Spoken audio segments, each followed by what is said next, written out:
Isang magandang gabi sa'yo. Kumusta ng ate mo? Hindi pa nagigising mula nang isugod namin siya dito ni Doray. Kuya, hindi na ba talaga kayo magkakayos ni Ate Lane? Hindi ko na alam ang gagawin ko sa kanya.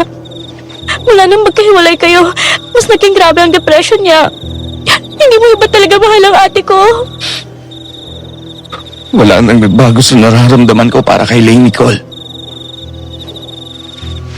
Pero nahihirapan lang ako na intindihin siya.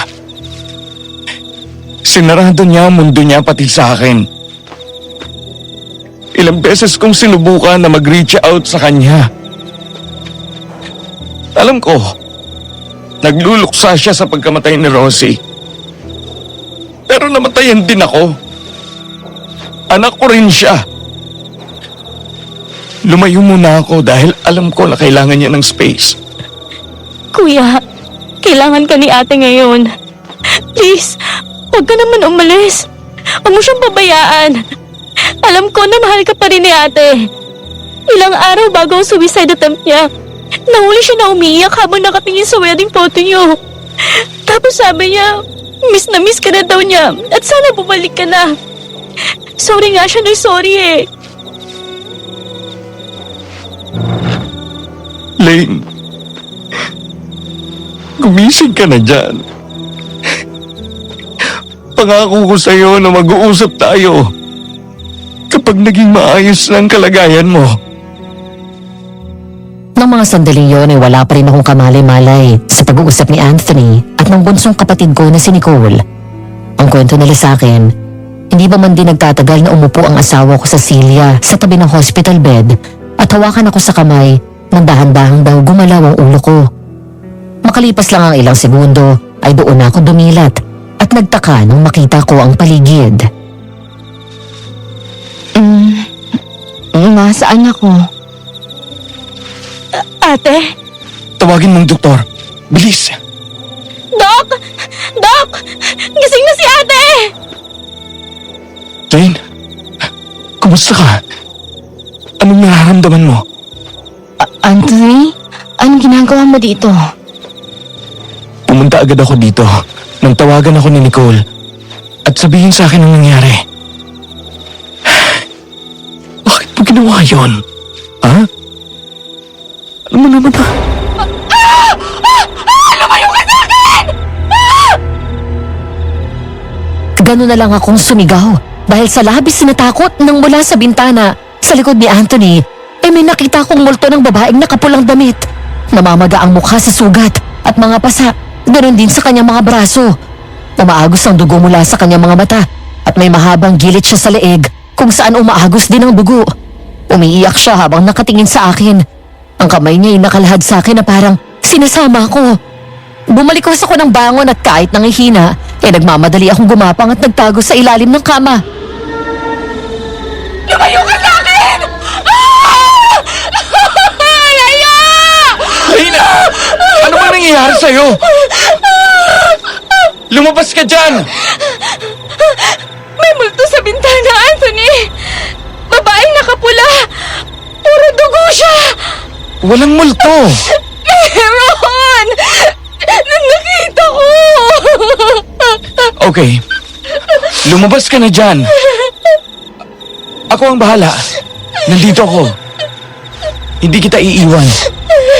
Hindi ka niya malalapitan. Sige na. Nanginginig ang katawan sa takot na inabot ko ang kamay ko kay Anthony. Nang ilhad niya yon sa harap ko. Na lumabas ako, doon ko nakita ang doktor, ang mga nurse at si Nicole na umiiyak habang nakatingin sa akin. Inalalayan akong tumayo ni Anthony habang nakaakbay sa akin. Nang tumingin ako sa bintana, wala na rin ang babae. Ikaw ang susunod sa anak mo.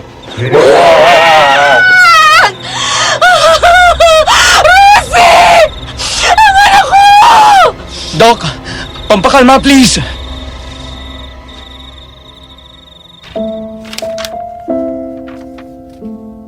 Dear Aswang Diaries and Madam Venus, it's exactly 1:07 in the afternoon when I started writing this letter. Hindi ko alam kung saan at paano sisimulan ang pagsasalaysay sa inyo ng isa sa pinakamadilim na bahagi ng buhay ko. Tawagin niyo na lang ako sa pangalan ng Lane at nangyari ang ikukwento ko noong ako'y 32 years old. Maayos ang buhay naming mag-asawa noon at may sarili kaming negosyo. Kaya naman nababalanse ko ang oras ko sa trabaho at pamilya ko. Lalo na sa nag-iisa kong anak. Ngunit mula sa pagiging masayang asawa at ina, sa isang iglap ay pinagluksa ko ang pagkamatay ng anak ko. Dahil doon ay nasira ang pagsasama naming mag-asawa. Aaminin ko, Madam Venus, it was my fault. I became too depressed. Si Rosie na 8 years old at nag-iisang anak namin ni Anthony ang huling alas ko para maging isang ina. Dahil bago ko pa lang siyang pinagbubuntis, ay sinabihan ako ng doktor ko na hindi na ako maaaring magkaanak ulit. Ang kanyang pagkamatay at ang katotohanan na hindi na ako magkakaanak pa ang dahilan ng matinding depression ko. I shut down every people around me, kasama na ang asawa ko. Hindi ko na malaya na sa ginawa ko ay gumuguho na rin ang pagsasama namin until I became suicidal. Doon na nagbago ang lahat. Nang makaligtas ako matapos ang unang pagtatangka ko sa buhay ko, nagsimula akong makakita ng mga nakakatakot na nilalang, mga multo, at higit sa lahat, isang aswang. Walang naniwala sa akin ang sabihin ko ang nakikita ko. Dahil sa mental condition ko, iniisip nila nag-hallucinate lang ako, bunga ng depression. Hanggang sa natagpuan ko ang sarili ko sa Siquijor, sa isang secluded na mental facility. Ang buong akala ko ay gagaling ako doon. Hindi ko akalain na doon ko mararanasan ang mas matinding takot at panganib dahil sa aswang. Ma'am Lane, nakainom na po ba kayo ng mga gamot nyo? Oo, Doray. Salamat sa paalala. Welcome po. Ay, ma'am, saan ko po ba ilalagay itong flowers na padala ni Sir Anthony? Natigilan ako nang lumingon ako sa maganda at malaking bouquet ng bulaklak na hawak ni Doray. Tama, galing nga yun kay Anthony. Mula nang makalabas ako ng ospital, 2 linggo na ang nakararaan, palagi na siyang nangungumusta. Nagpapadala ng mga paborito kong pagkain bukod sa bulaklak. Kapag may oras siya, dumadaan dito sa bahay para ipagluto ako ng paborito ko at sabay kaming kakain. Sa madaling salita, para na naman niya akong sinusuyo. 6 na buwan na mula nang magkahiwalay kami. Aaminin ko, mahal na mahal ko pa rin si Anthony. Miss na miss ko na rin siya. He is my first and greatest love. Walang sino mga lalaki ang makakapantay sa kanya sa buhay ko. But my depression ruined our marriage. I ruined us. Masakit man para sa akin ang katotohanan, pero yun ang isang bagay na hindi ko kailanman pwedeng itanggi. Ako nang bahala dyan. Ma'am, mukhang sinusuyo kayo ulit ni Sir. Mahal na mahal ka pa rin niya, ma'am. Hindi na po ba maaayos ang pagsasama niyo? Gusto ko, Doray. Wala naman nagbabago sa nararamdaman ko para sa kanya. Pero natatakot lang ako dahil sa kondisyon ko. Lalo na ngayon. Eh, ma'am, di po ba ngayon siya dapat higit na nasa tabi mo? Kasi parang lumalala ang hello. Ay, ano bang tawag doon? Basta yun na yun, ma'am. Hallucinations. At hindi ako nag-hallucinate, Doray. Totoo ang mga nakikita kong multo. Pati yung aswang. Sabi ko na nga po eh. Sige na, matulog ka na kung tapos ka na dyan sa ginagawa mo sa kusina. Ay, ma'am, alam niyo po pala, may nakita ako sa internet. Mental facility po siya pero hindi kaya ng mga typical na mental sa ospital. Sa Siquijor, ma'am. Ang mga pasyente po na dinadala doon, yung mga gaya nyo na dumadaan sa matinding depresyon dahil sa mga masasakit na pangyayari sa buhay nila. Parang ma'am, yung pong rehab.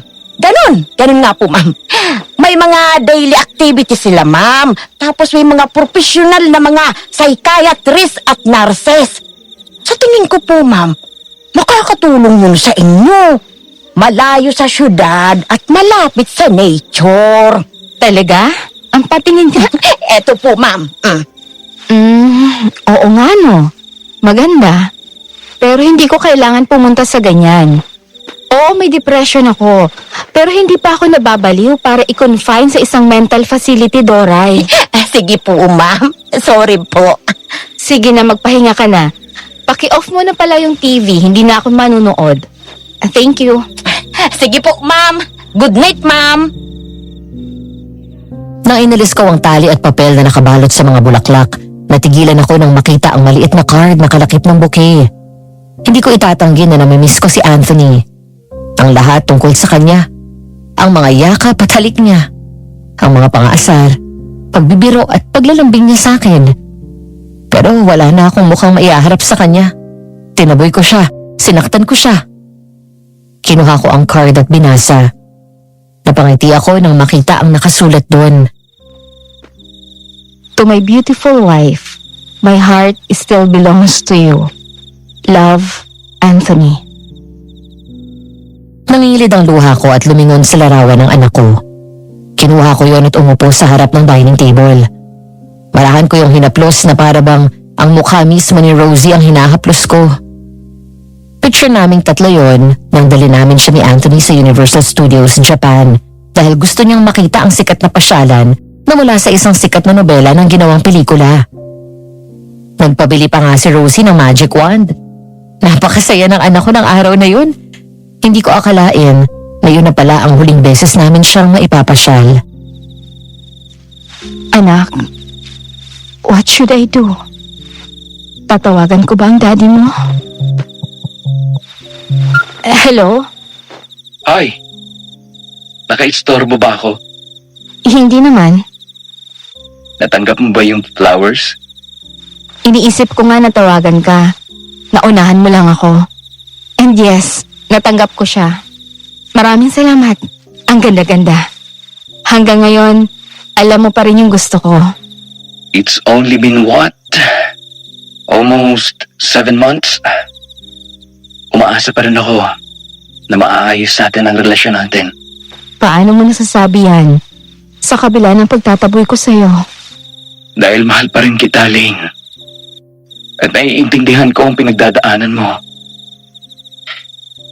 Umalis lang ako para bigyan ka ng space. Pero asawa mo pa rin ako. Thank you for always being understanding. Gusto mong umuwi ako dyan ngayon? Huwag na. Gabi na bibiyahe ka pa. Ganito na lang. Sa weekend, magluluto ako ng lunch. Sige. Magpahinga ka na. Huwag ka mag-overthink, okay? Kung may problema man, tawag ka lang. Kahit anong oras, pupuntahan kita. Okay. Thank you, Anthony. You're welcome. Ling, I love you. I love you too. Bye. Matapos ayusin ang mga bulaklak sa vase, ay umakyat na rin ako sa kwarto. Agad akong nagubad ng damit at pumasok sa banyo. Binuksan ko ang shower at ang heater dahil malamig ang klima ng mga panahon na yun. Dahil sa steam na mula sa heater, nagkaroon ng fog sa loob. Habang naliligo ako, hinayaan ko na lang na bukas ang pinto dahil ako lang naman mag-isa doon. Ilang sandali pa. Lane.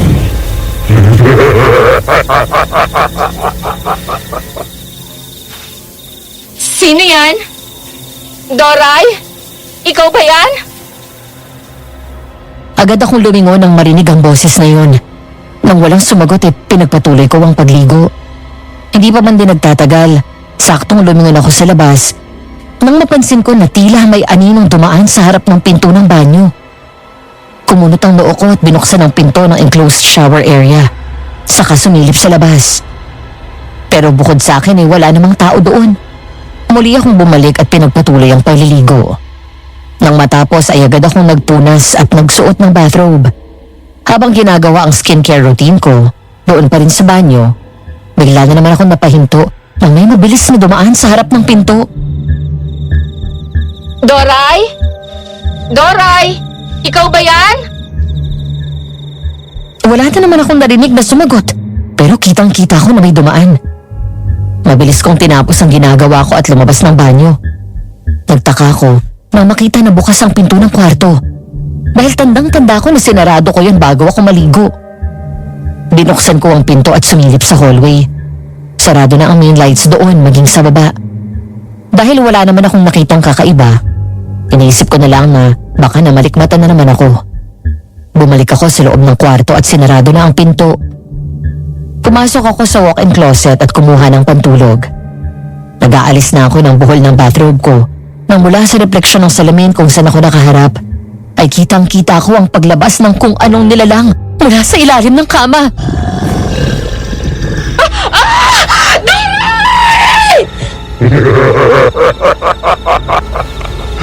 Isang magandang gabi sa'yo.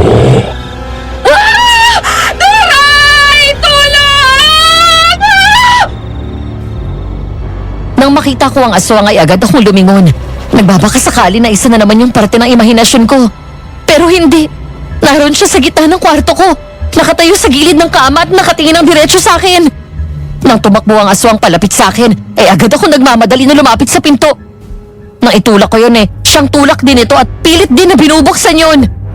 Umiyak ako sa takot nang mailusot nito ang isang kamay at pilit akong inaabot. Lumabas ka dyan, babae. Ano ba talaga kailangan mo sa akin? Tigilan mo na ako! Gusto mong sumunod sa anak mo, hindi ba? Halika dito. Ibibigay ko ang kahilingan mo. Donay! Kahit na ipunin ko ang lakas ko at pilit na isarado ang pinto, hindi naging sapat yon at tuluyang tinulak yon ng aswang. Tuluyan siyang nakapasok. Halos tumalsik ako at napahiga sa sahig. Nanginginig ako sa takot na tumingala at doon bumungad sa akin ang nakakatakot na mukha ng aswang na nagpatindig ng balahibo sa buong katawan ko. Ang mukha nito ay humpak at halos mukhang bungo na.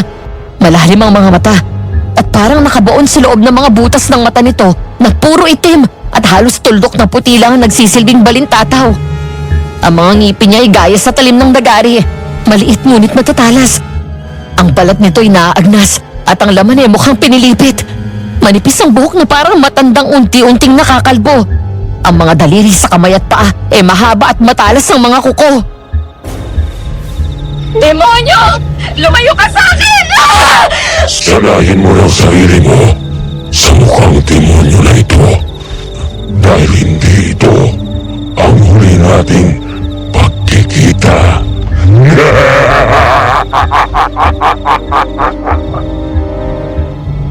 Nang umangkat ang kamay nito ay tuluyan akong nakalmot ng aswang. Dahil pinangsalag ko ang braso ko, doon tumama ang mahaba at matalas nitong kuko. Nang akma akong kakagatin nito, nagpumiglas ako ng husto habang patuloy ang sigaw at iyak. Tama na! Lumayo ka sa akin! Tulungan niyo ako! Ma'am! Ma'am! Anong nangyayari, ma'am? Doray! Doray! Yung aswang! Nandito siya! Gusto niya akong patayin! Aswang! Nasaan po, ma'am? Nandito siya! Pumasok siya dito sa walk-in closet! Eto, nakalmot pa nga niya ako! Papatayin niya ako! Galing siya sa ilalim ng kama! Nagmamadaling lumabas si Doray at naghanap sa buong kwarto, pati sa ilalim ng kama. Lumabas pa siya sa kwarto at naghanap sa buong bahay. Maya-maya ay bumalik ito at wala na ang bakas ng takot sa kanyang mukha. Sa halip, may naaninag akong lungkot sa mata niya na parang anumang oras ay babagsak ang mga luha mula roon. Ma'am! Wala pong aswang, ma'am! Anong wala? Meron, Doray! Nakita ko mismo! Nagtago siya dyan sa ilalim ng kama! Lumapit siya sa akin, sinakay niya ako! Eto oh! Kinalmot niya ako! Halika po! Dalhin ko na kayo doon. Sinasabi ko na mental facility sa Sikihor, ma'am. Hindi ako baliw! Hindi ako nag-iimbento lang! Totoong may aswang! Hindi na po kayo iba sa akin. Kaya Kaya nasasaktan ako na makita kayo na ganyan, ma'am. Pero wala po talagang aswang. Nag-hallucinate lang kayo, ma'am. Hindi! Totoo ang sinasabi ko. Hindi ako nag-hallucinate. Natigilan ako at hindi na ituloy ang sinasabi ko nang may damputin si Doray sa may paanan ko at ipakita yun sa akin. Isang patalim. Ang ginamit ko kanina sa pagputol ng mga stem ng bulaklak na bigay ni Anthony at may bahid na yun ng maraming dugo. Sunod-sunod na umagos muli ang luha ko habang nakatitig sa patalim. Sunod-sunod din akong umiling habang pilit na pinoproseso sa isip ko ang mga nangyari. Ma'am! Ma'am! Sinasaktan niyo na naman ang sarili niyo, ma'am! Hindi! Hindi totoo yan! Nakalipas ng ilang araw, ang kwento ni Nicole sa akin, ang bunsong kapatid ko at kasama ko doon sa bahay. Excited daw siyang bumaba ng kotse habang hila ang maleta, dala ang mga pasalubong niya sa akin mula sa Cebu. Pagpasok sa bahay ay naabutan niya na walang tao sa sala at kusina. Dinala niya ang mga gamit sa kwarto nito, pagkatapos ay dumiretso sa kwarto. Ngunit pagdating doon, ay nagtaka siya dahil wala ako sa loob. Sabado na ng araw na yon at walang pasok sa opisina. Kaya inaasahan ni Nicole na naroon ako. Ate Lane! Pinagbakasyon muna ako ng ilang araw ni boss, kaya ako umuwi. Ate, nasan ka? Dala ang cellphone ay hinanap niya ako sa iba pang kwarto. Pero wala rin ako doon. Nang bumaba siya ay sakto namang dating ni Doray na mukhang nagmula sa likod bahay. Kitang-kita daw ni Nicole ang gulat sa mukha nito nang makita siya at biglang nataranta. Ate Doray, nasaan ang Ate Lane? Po? Si Ate Lane, nasaan? Sabado ngayon na. Dapat nandito lang siya sa bahay. Wala naman siyang schedule sa therapist niya ngayon. Saan nagpunta ang ate? Ano po kasi, ma'am? Puro ka ano? Bakit hindi ka makapagsalita? Nasaan ang Ate Lane? Napansin ni Nicole na nagsimula itong hindi mapakali. Nariyang magkakamot ng ulo, ipupunas sa mga palad sa damit. Kakalmutin ng braso o gilid ng leeg habang hindi alam kung saan pupunta. Doon na raw siya nagsimulang kabahan. Nakaramdam na siya ng inis sa kasambahay nang hindi ito sumasagot sa kanyang mga tanong. Tinanong kita, Ate Doray! Nasaan si Ate Lane? Bakit hindi mo masabi? May nangyari ba sa kapatid ko?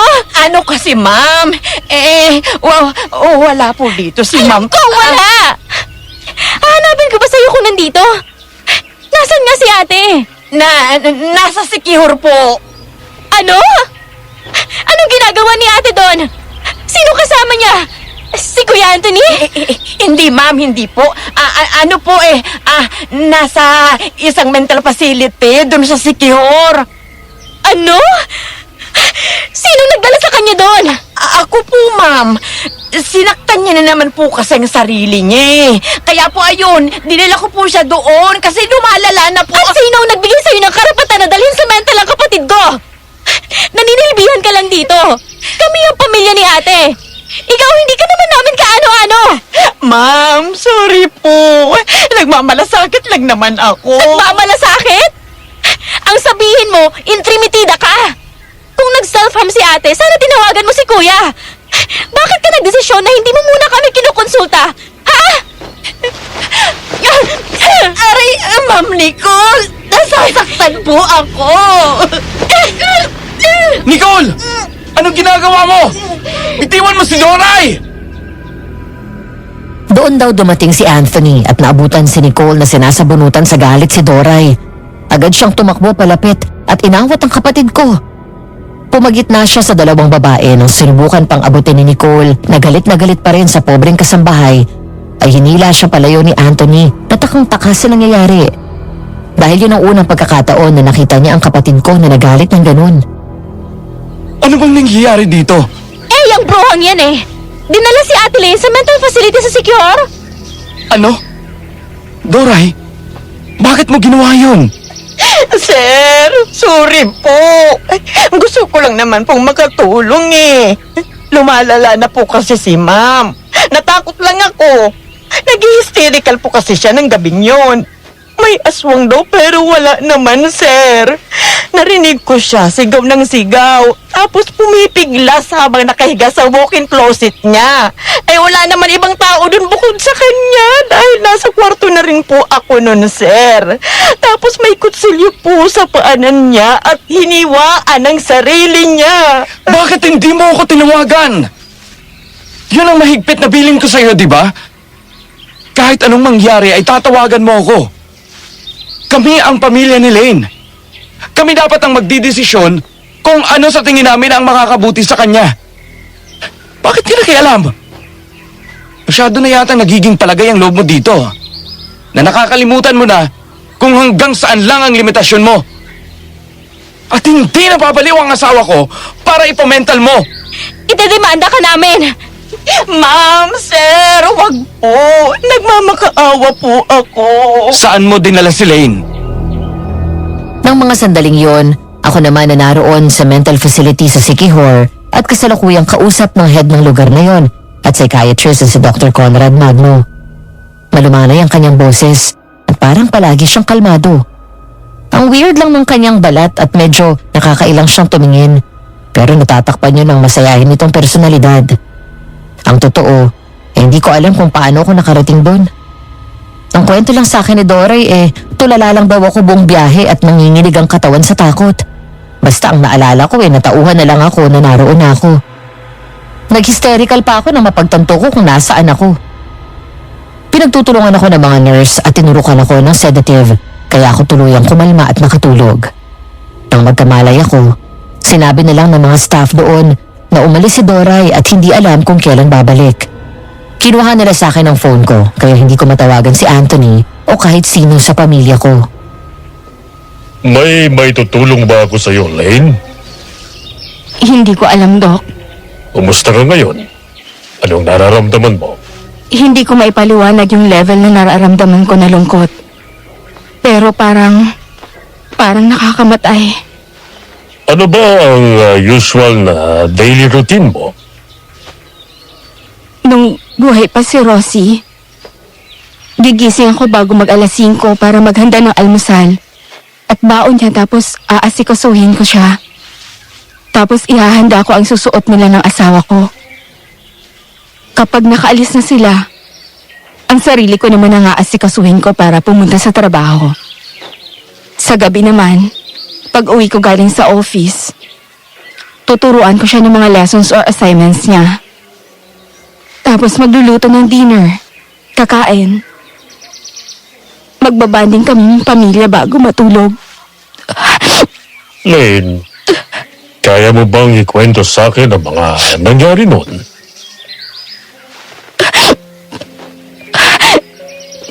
Sa totoo lang, Doc, hindi ko maalala ang mga detalye na nangyari. Dahil hanggang ngayon wala akong maalala ng mga ginawa ko bago ko nalaman na patay na ang anak ko. Basta ang naaalala ko lang, nagising ako na nasa ospital ako. Ang sabi sa akin ng asawa ko at ang parents at kapatid ko, natagpuan na lang daw ako sa gilid ng daan. Halos patay na. Duguan ang mukha ko habang maraming bugbog at sugat sa katawan. Nasagasaan daw ako pero wala namang report sa pulis sa biktima ng isang vehicular accident. Tapos sumalubong sa akin ang masamang balita na patay na daw si Rosie. Anong ginawa mo pagkatapos? Nag-hysterical ako. Kailangan nila akong turukan ng pampakalma. Hindi ako maniwala na wala ng anak ko. Hanggang sa makalabas ako ng ospital at nakita ko na nasa kabahong siya. Ang hirap tanggapin na ang batang pinagdasal ko ng matagal na panahon. Na dinala ko ng 9 na buwan sa sinapupunan ko. Inalagaan, pinalaki at halos hindi ko padapuan sa lamok. Naroon at walang buhay na nakahiga sa loob ng taon. Aksidente daw ang nangyari. Nahulog siya sa hagdan. Halos mabaliw ako. Siya ang katuparan sa pangarap ko na maging isang ina. Nang sinabi noon ng doktor na hindi na ako pwede magkaanak ulit, sobra ang naging pag-aalaga ko sa kanya. Ang sakit na sinagot nga ang dasal ko, pero binawi lang siya sa amin makalipas ang 8 taon. Ang asawa mo, anong ginagawa niya sa mga panahon na ito? Palagi siyang nasa tabi ko. Hindi niya ako iniwan. Pero ako, iniwan ko siya. I shut down my world from everyone, including him. Nakakulong lang ako sa kwarto. Wala akong kinakausap maliban sa larawan ng anak ko. Tinaboy ko si Anthony. Wala na kaming ginawa kung hindi ang mag-away. When our child died, so did our marriage. We fell apart. Umalis siya ng bahay at naiwan ako. Akala ko makakatulong sa akin kapag nawala siya sa buhay ko. Pero lalo lang ako nilamon ng lungkot. Doon ka ba nagsimula na saktan ang sarili mo? Opo. Dahil pakiramdam ko napakasama ko. Nawala na nga ang anak ko. Tinaboy ko pa ang asawa ko. I felt so bad that all I want is to escape every pain. Gusto ko na lang din mawala at sumunod kay Rosie. And then, there's this voice. A woman's voice. Inuutusan niya ako na ituloy ko daw ang bala ko. Para na akong na-hypnotize noon. At ginawa ko na nga. Pero naagapan ako ni Nicole. Naitakbo niya ako sa ospital. Nang magising ako, doon na nagsimula ang mga kababalaghan na nangyayari sa akin. Itong mga sinasabi mo na nakikita mo, sino-sino sila? Mga multo. Kung sino-sino. Babae, lalaki, bata, matanda. Tapos yung aswang. Pangalawang beses ko na siyang nakita mula nung magising ako pagkatapos ng attempt ko. Naiintindihan ko, Lane. At natutuwa ako na sa kabila ng lahat buhay ka at nasa mabuting kalagayan. Hindi ka nasaktan. Dok, nababaliw na ba ako? Sabi nila, hindi daw totoo ang mga nakikita ko. Nagawa-gawa ko lang daw lahat yon. Pero nakita ko yung aswang. Naramdaman ko na hinawakan niya ako. Paano magiging hallucinations yun? May mga bagay na nililikha ng ating isip dahil sa epekto na rin ng labis na kalungkutan. Sa kaso mo, dahil sa pagkawala ng anak mo, nararamdaman mo siya dahil ang nasa isip mo na naroon nga siya. Pero ang totoo, lahat yun ay gawa lang ng isip mo. Dahil hindi mo matanggap ang multo ng pangyayari sa buhay mo. Bunga ng pagkawala ni Rosie. Kaya kung ano-anong mga imaheng ginagawa ng isip mo, takot na hindi ka na magkaanak ulit at nagmamanifest yun sa mga multo o aswang na nakikita mo. Siguro nga po. Thank you, Doc.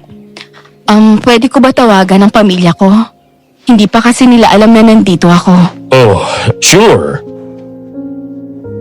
Lumabas ako ng opisina ni Dr. Magno. Kasama ang isang nurse, sinamahan niya ako sa nurse station kung saan naroon ang cellphone na maaring gamitin ng mga pasyente doon kapag tatawag o magte-text sa kanilang pamilya. Sinubukan kong kontakin si Anthony pero naka-off ang phone niya. Si Nicole naman ayoko ang abalahin dahil alam ko na nasa Cebu pa siya at busy sa trabaho. Lane, gusto mo ba maglakad sa garden? Babalik na lang po ako sa kwarto ko, nurse. Doon na lang ako uupo sa tabi ng bintana. Okay. Basta kung may kailangan ka, sabihin mo sa akin. Opo. Pagdating sa kwarto ay pumasok pa si Nurse Molly sa loob at siniguro na wala akong kakailanganin pa. Bahagya akong nagtaka Dahil sa halip na umalis siya, tumabi sa akin ang nurse at nakitanaw sa labas. Hanggang sa may sabihin siya na mas lalo ko pang ipinagtaka. Hindi ka dapat pumunta dito. Po? Bakit naman po? Mamaya dadalhin ulit kita sa nurse station. Subukan mo ulit tawagan mong pamilya mo at magpasundo ka dito. Umalis ka dito. Hindi mo alam kung gaano kadelikado ang lugar na ito. Ano po ang ibig niyo sabihin? Basta makinig ka sa akin. Hindi ka dapat magtagal dito. May nilagay ako kanina sa ilalim ng unan mo. Gamitin mo yung sakaling manganib ang buhay mo. At magbasa ka ng Biblia. Magdasal ka. Ang Diyos ang makakapagligtas sa'yo. Hindi ko po kayo maintindihan. Kapag may kailangan ka, ipatawag mo na lang ako. Ang buong akala ko ay matatahimik na ako ngayon na naroon ako sa loob mismo ng mental facility. May nakakausap ako, may umaalalay sa akin at nakakaintindi sa akin. Pero sa kabila ng lahat at maging sa ganda ng paligid dahil sa parehong gubat at dagat na nakapaligid sa akin, hindi ako panatag sa lugar na yun. Hindi ko alam kung anong pumasok sa isip ni Doray at sapilitan akong dinala dito. Wala ako sa sarili nang ibiyahe niya ako. Pagdating dito ay iniwan ako ng ganun lang at wala na akong narinig mula sa kanya. Pero dahil naroon na rin lang ako, pilit ko na lang sinasanay ang sarili ko at umaasa na sasabihin din ni Doray kay Anthony kung nasaan ako. Nang gabing yun, habang himbing ako natutulog sa kwarto ko, wala akong kamalay-malay na may dahan-dahan na nagbukas ng bintana at pumasok sa silid ko. Sino ba yan? Ang ingay na... Naalimpungatan ako matapos ang malakas na boses ng babae na umiiyak. Kaya dahan-dahan na dinilat ko ang mga mata ko.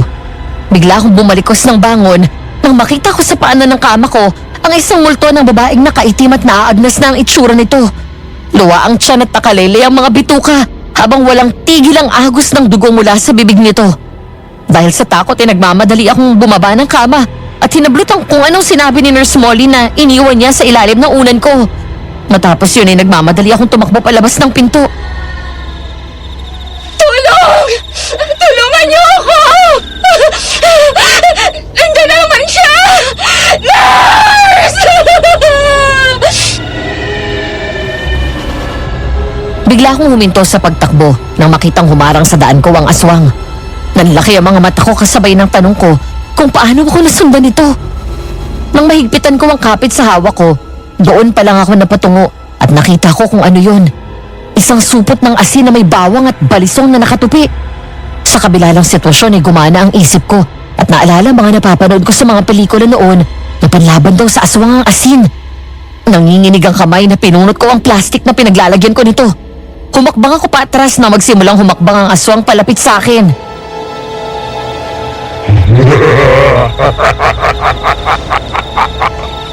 Hindi mo ko matatakasan. Hindi ko alam kung totoo ka o gawa ka lang ng imahinasyon ko. Pero lalabanan kita!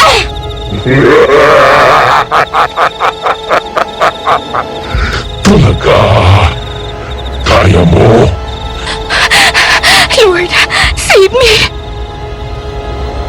Nang tumakbo palapit sa akin ang aswang, mabilis din akong tumakbo palayo. Hanggang sa lumingon ako at bigla itong nawala. Kuminto ako at nakiramdam. Binuksan ko ang balisong at takot na tinutok sa unahan ko ang balisong. Umaagos ang mga luha sa mga mata ko habang palay ang lingon sa paligid. Nagkataon na napunta ako sa likod ng pasilidad kung saan liblib at tago ang mga staff kaya parang walang nakakarinig sa akin.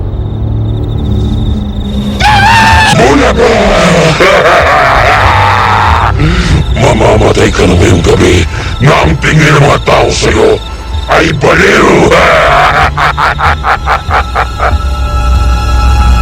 Nagulat na lang ako nang bigla akong sunggaban ng aswang sa likod. Sinakal niya ako gamit ang braso niya. Naririnig ko ang kanyang angil at sa gilid ng aking mga mata, nakita ko na nakanganga na siya at takmang kakagatin na ako. Nang mga sandalingan ay sinasantabi ko ang takot at pilit nilakasan ang loob ko. Sinaksak ko ang aswang sa braso, saka binato ang asin sa mukha nito. Matapos yun ay sinaksak ko pa ulit siya ng 2 beses sa braso at inubos ang asin na hawak ko. Mabilis akong nabitawan ng aswang at sinamantala ko yun at lumayo sa kanya. Walang hiya kang babae ka! Takbo! Kapag nahuli kita, dudukutin ko ang lamang loob mo!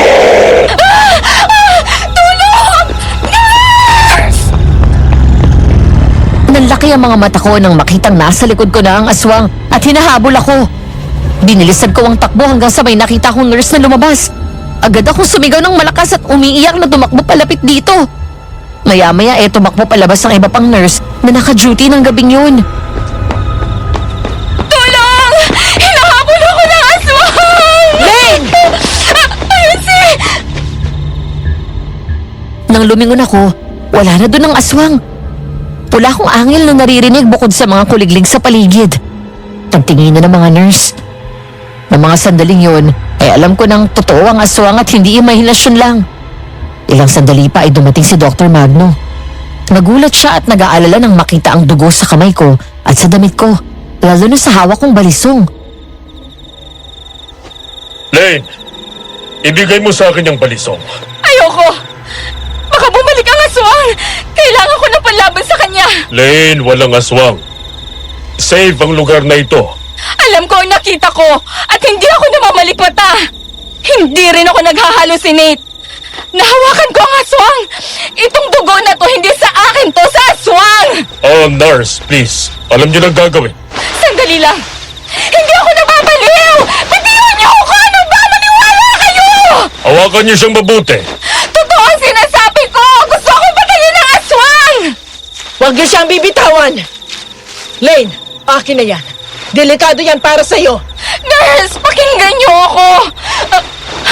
Ikaw! Ikaw ang nagbigay ng... Bitiwan niyo, sabi ako eh! Hinawakan ako ng dalawang nurse na lalaki. Sinubukan ko na pumiglas at makawala, pero hindi ako nanalo sa kanila. Sa huli ay nakuha sa akin ang balisong at naturukan ako ng sedative. Ilang sandali pa, bigla akong nanghina at unti-unting bumigat ang talukap ng mata ko hanggang sa tuluyan akong makatulog. Kasama si Nicole at Doray, kinabukasan ay dumating si Anthony sa private mental facility. Pagdating doon ay agad siyang pumunta sa nurse station kung saan nakaharap at nakausap si Nurse Molly na siyang head nurse doon. Nurse? May pasyente ba kayo ang pangalan Olivia Marilyn Ligaspi? Opo, sir. Bago lang po siya dito. Good. Ako ang asawa niya. At narito ako para sundin siya. Po? Kailangan makausap ko kung sino man ang namamahala dito. Ay, sige po. Tatawagin ko si Doc. Ilang sandali pa ay dumating si Dr. Magno at agad nagpakilala si Anthony. Pero hindi pa man din nakakapagsimula ang asawa ko sa pagkikwento ng mga nangyari. Eto na si Nicole at tumahangos na dumating. Kumihingal at bakas ang pag-aalala at galit sa mukha. Kuya! Si Doray tumakas! Ano? Ayaw niya pumasok dito eh. Alam siguro na mabubuking na ang kalokohan niya. Tapos ayun, bigla na lang tumakbo papasok dun sa liblib na parte ng gubat. Tumawag ka ng pulis. Bilisan mo! Sir, dito na po kayo tumawag. Ma'am, eto po yung phone. Thank you.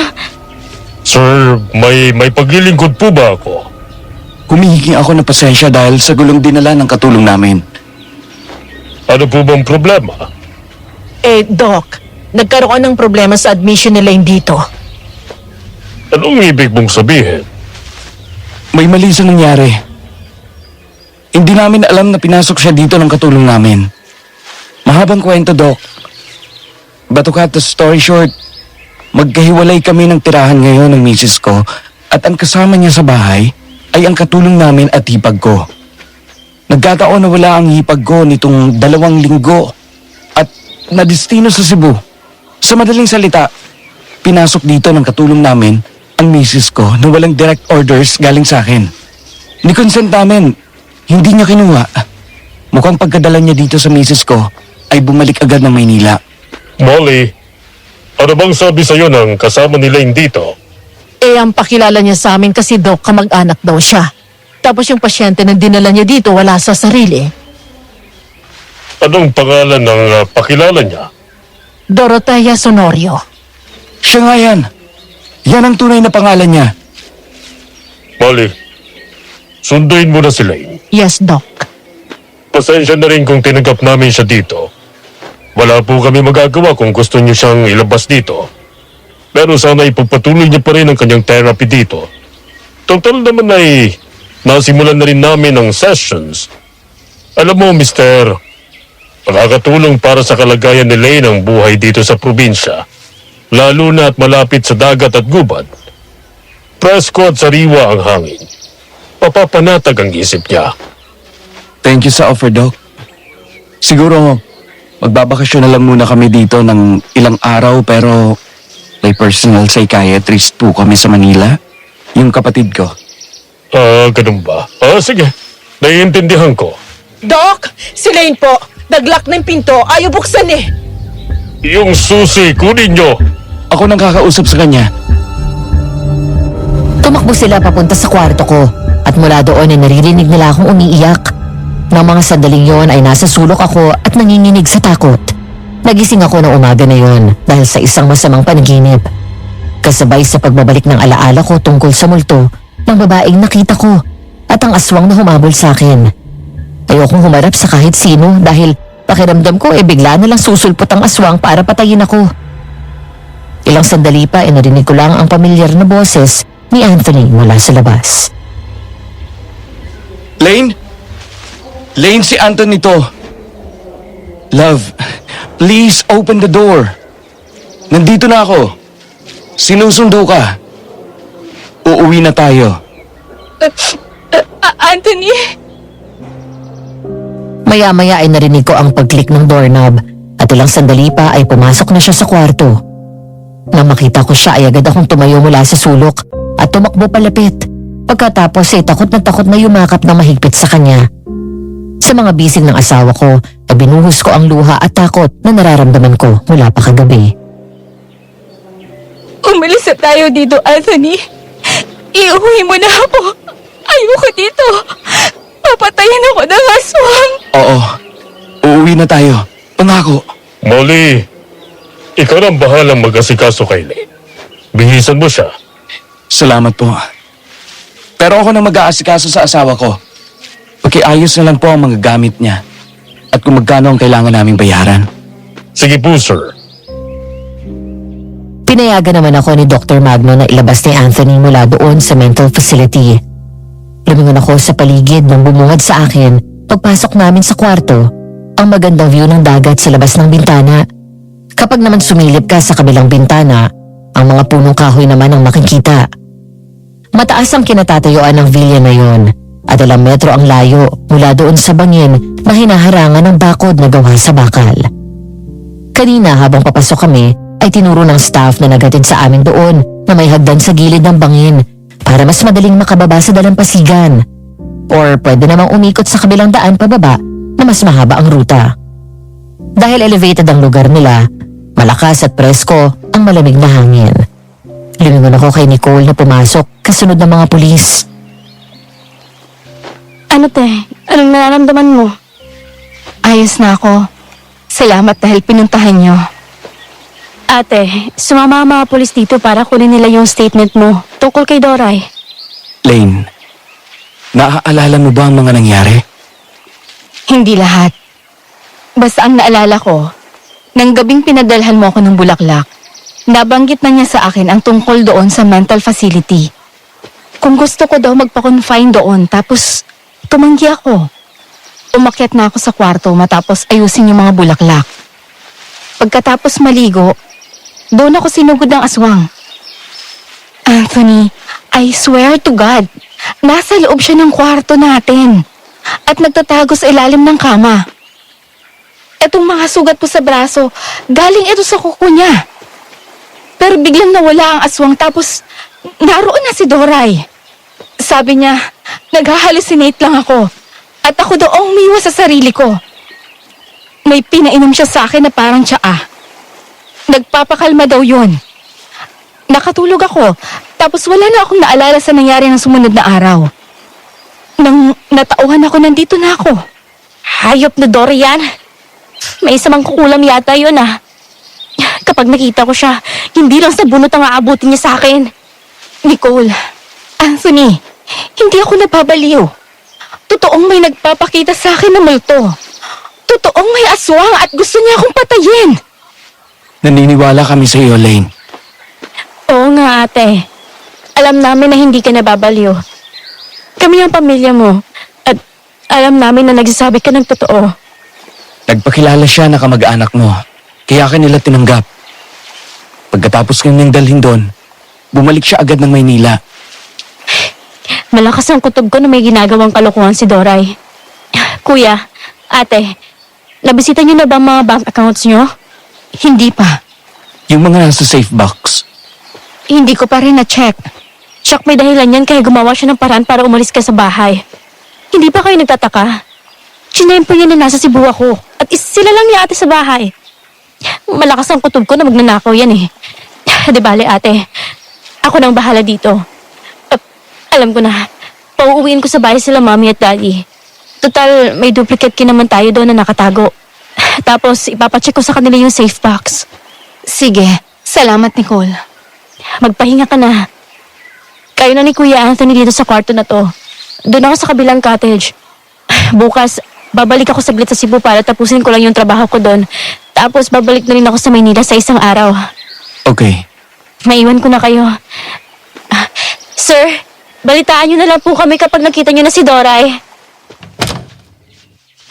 Nagugutom ka na ba? Oo, hindi ako kumain doon. Sige. Mag-order ako tapos ipapadala ko dito. Thank you. Agad lumapit sa phone si Anthony at tumawag ng room service. Hindi ko na kailangan sabihin sa kanya ang gusto kong kainin dahil alam ko na alam niya pa rin ang mga paborito ko. Habang nakatalikod at pinagmamasdan ko siya, naalala ko ang mga na-realize ko noong nasa facility ako. Isa na doon ay ang pag-amin ko sa sarili ko na nagkamali ako at kailangan ko ang asawa ko. Umagos ang luha ko at namalayan ko na lang ang sarili ko na lumapit sa kanya at yumakap mula sa likod. Isang bagay na kinagulat niya. Please, make it fast. Nagugutom ng asawa ko. Sige. Thank you. Bye. Lane? I'm so sorry for everything, love. I'm so sorry. Hindi ko sinasadya na itapoy ka. Ang gulo-gulo lang ng isip ko mula nang mamatay si Rosie. Sorry kung hindi ko na-handle na maayos sa sarili ko dahil sa pagkamatay ng anak natin. Sorry kung napabayaan kita. Bumalik ka na sa akin, please. Mahal kita. Mahal na mahal pa rin kita. Tumingin ka sa akin. Hindi naman ako nawala sa'yo eh. Binigyan lang kita ng space dahil alam ko na yun ang kailangan mo. Pero hindi ibig sabihin, iniwan na kita. Nakabantay lang ako palagi sa'yo. Ako pa rin ang asawa mo. Hindi ko na kayang magkunwari. Miss na kita. Bumalik ka na sa bahay natin, please. Agad-agad, pagdating natin sa Maynila. Pero sa ngayon, dito muna tayo ng ilang araw para mapahinga ka na maayos. Huwag mong isipin ang lahat ng gumugulo sa'yo. Gusto ko mag-focus ka muna sa sarili mo. Nandito lang ako. Hindi kita iiwan. At mahal na mahal din kita. Nang halikan ako sa labi ng asawa ko, ay malugod akong tumugon sa kanya ng halik. Parang tinangay ng hangin ang lahat ng bumabagabag sa akin ng mga sandaling yun. Muli kong naramdaman ang panatag na kalooban habang nakakulong ako sa mga bisig ni Anthony. Gumaan ang dibdib ko na tila may natanggal na mabigat na bato na nakadagan doon. At alam ko na nakikita ni Rosie at natutuwa siya ngayon na maayos na ang lahat sa amin ng daddy niya. Ilang sandali pa ay huminto siya sa paghalik at maingat akong hiniga sa kama. Susubukan ulit natin magka-baby. Pero hindi ba sabi ng OB natin, wala na akong kakayahan na magkaanak? Sabi niya lang yun. Basta ako, hiningi ko to sa Diyos. Yun na yata ang pinakamasarap at pinakamahabang tulog ko matapos ng ilang buwan mula nang mamatay ang anak ko. Mula sa likod ay yakap ako ni Anthony. Pumihit ako paharap at gumanti ng yakap sa kanya. Doon siya nagising at sinalubong ako ng magandang ngiti. Isang bagay na noon ko lang na-realize ay sobrang namiss ko, maging ang kanyang paglalambing. Love, bakit parang lalo ka naging pogi ngayon? Mukhang bumabawi ang misis ko ah. Totoo nga. Talaga? Ang saya-saya ko na bumalik ka na sa akin. Matagal ko na sanang gustong makipagbalikan. Kaya lang, nahiya ako sa'yo kaya hindi agad kita kinausap. Ako ang dahilan kaya tayo nagkahiwalay. Natakot ako na baka tuluyan ka na nagsawa sa akin at ayaw mo nang bumalik. Pero kagabi, pagkatapos kong muntik mamatay dahil sa aswang, naisip ko na ayoko na magsayang ng oras. Hindi mangyayaring kinakatakutan mo, love. Dahil nang minahal kita at pinakasalan, kasama kong tinanggap hindi lang ang magandang bagay at ugali mo, pati na rin ang kasungitan mo, ang paggamudi mo. Minsan, yung pagiging siloso mo. Kahit hindi ako mentally healthy, Wala akong pakialam. Mahal kita kahit ano pang sakit na meron ka. Pero naniniwala ako na malalagpasan mo yan. Basta lagi mong tatandaan na nandito lang ako at naniniwala ako sa mga sinasabi mo. talaga? Naniniwala ka na gusto kong pagtangkaan ng aswang? Oo. Dahil kilala kita. Hindi mo ugali ang mag-imbento ng kwento. Alam ko kung kailan ka nagsisinungaling. Alam ko kung kailan ka may tinatago sa akin. At mas lalong alam ko kung kailan ka nagsasabi ng totoo. Natatakot ako. Hindi ko maintindihan kung bakit niya ako ang hinahabol. Walang pwedeng manakit sa'yo. Pinapangako ko sa'yo. Hindi ko nahahayaan harapin mo ang takot mo ng mag-isa. Thank you, love. Pero wag muna nating pag-usapan yan. Bukas babalik na tayo sa Maynila. Ngayon, meron tayong buong araw para mag-enjoy dito. Mamasyal tayo. Maglalakad tayo sa tabing dagat. Ang tagal na rin mula nang huling beses tayong nag-date. Sige. Namimiss ko na nga yung paglabas-labas natin. Kapag natapos lahat ng to at nahuli na si Doray, magsi-second honeymoon tayo. Excited na ako. Sana mahuli na siya. Gusto ko siyang kasuhan sa ginawa niyang pagdala sa akin dito. Natutuwa ako na makita ka ulit na ganyan, na nakangiti at masigla. Basta bigyan mo lang ako ng konting oras pa. Mairaraos ko to. Malalagpasan ko to. Alam ko na kaya mo. Kasi matapang ka. Sa ngayon, ang mabuti pa, maligo na tayo para makapag-breakfast na. Okay. Hep. Maya-maya na pala tayo maligo. Sabay tayo. Akala ko ba? Oo nga. Pero maya-maya na. May gagawin pa tayo eh. Anthony, ano ka ba?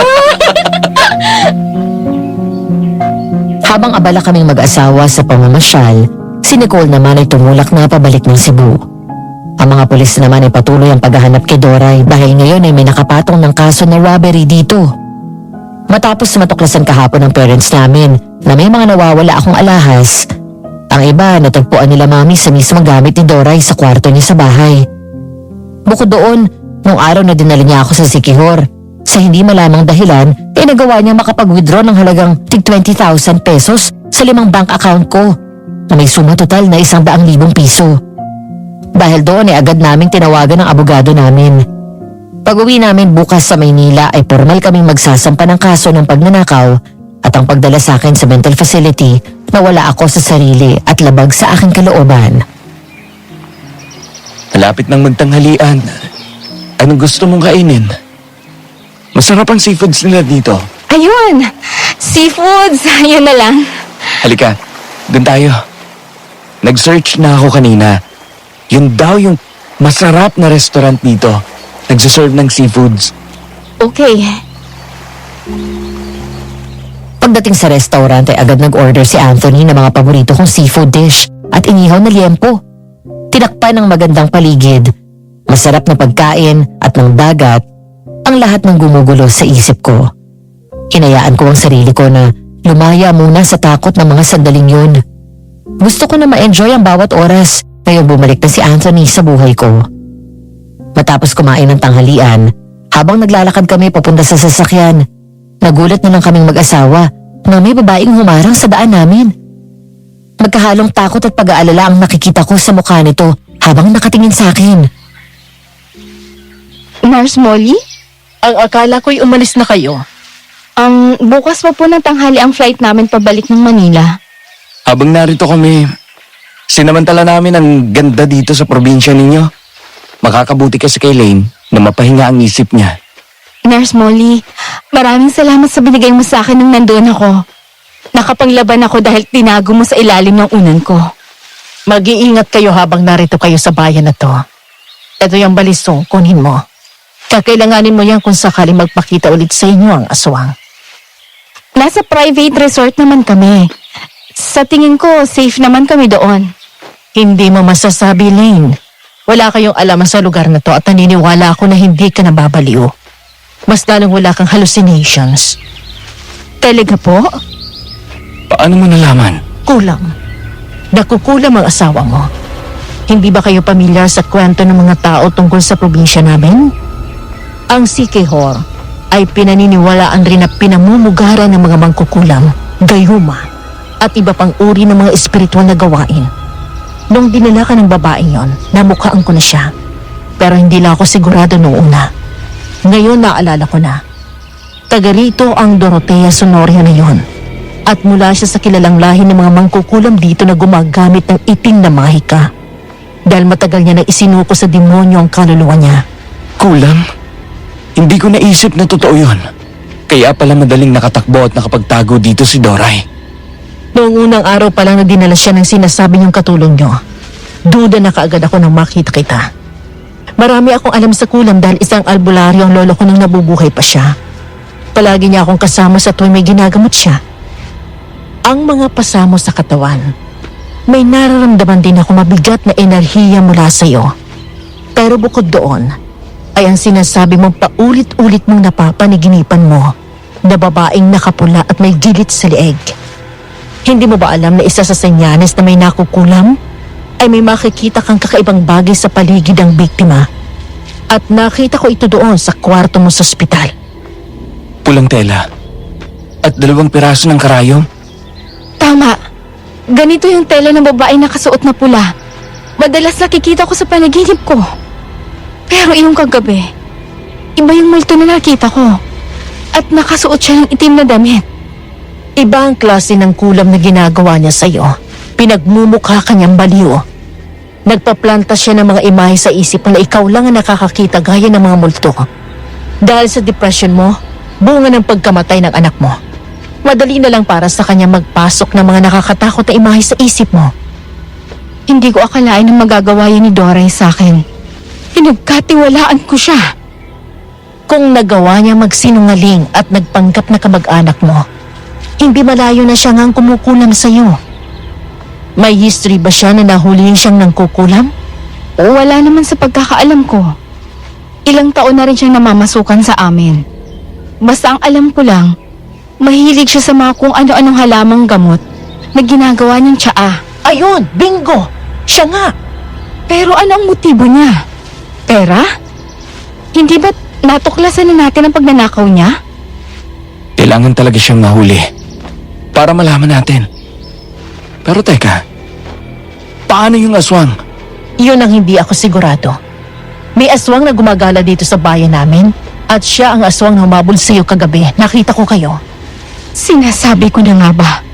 Totoo ang aswang. Ako ang unang nakarinig ng sigaw mo kaya lumabas ka agad ako. Nakita ko ang aswang habang nakikipaglaban ka. Pero hindi ko magawang magsalita dahil alam mo naman na mga gaya namin ay dapat mas pumanig sa siyensya.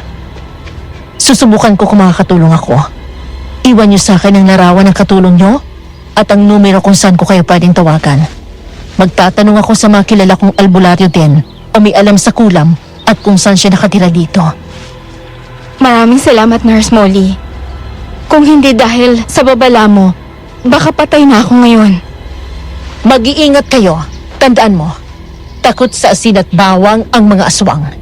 Kung kaya niyo siyang patayin, siguraduhin niyo na tamaan ito ng direkta sa puso. Opo. Pasado 11:11 ng gabi, nakahiga na kami pareho ni Anthony sa kama habang nanonood ng TV. Nakainom na ako ng gamot, pero nakakapagtaka na hindi pa rin ako inaantok. Ilang sandali pa nang matapos na namin ang pinapanood, pinatay na ni Anthony ang TV. Marahan akong natawa nang yumakap siya sa akin at nagsimula akong lambingin. Tingilan mo ko, Anthony. Gabi na. Sorry kung makulit ako. Bumabawi lang ako. Hindi mo lang alam kung gaano kita na-miss. Ang tagal kong hindi nakita ang ngiti mo. Ang tagal kitang hindi nayakap at nalambing ng ganito. Ang tagal na mula nung muling nagsiping tayo. Alam mo, pakiramdam ko, pagkatapos mawala ni Rosie, parang pati ikaw kinuha sa akin ng Diyos. Nasa tabi lang kita noon, pero malayo sa akin ang isip at puso mo. Gusto ko lang magalit sa'yo noon. Dahil hindi lang naman ikaw ang nawala ng anak, pati ako. Sorry, love. Ang dami kong pagkukulang at kasalanan sa'yo. Naging masakit lang sa aking isipin. Nasaglit lang natin nakasama si Rosie. Tapos, nakadagdag sa depression ko yung sinabi ng doktor sa atin noon na hindi na tayo magkakaanak pa pagkatapos si Rosie. Alam mo kung gaano ko pinangarap noon pa na magkaanak. Pero naniniwala ako sa milagro ng Diyos. Naniniwala ako na mas makapangyarihan ang salita niya sa kahit sino.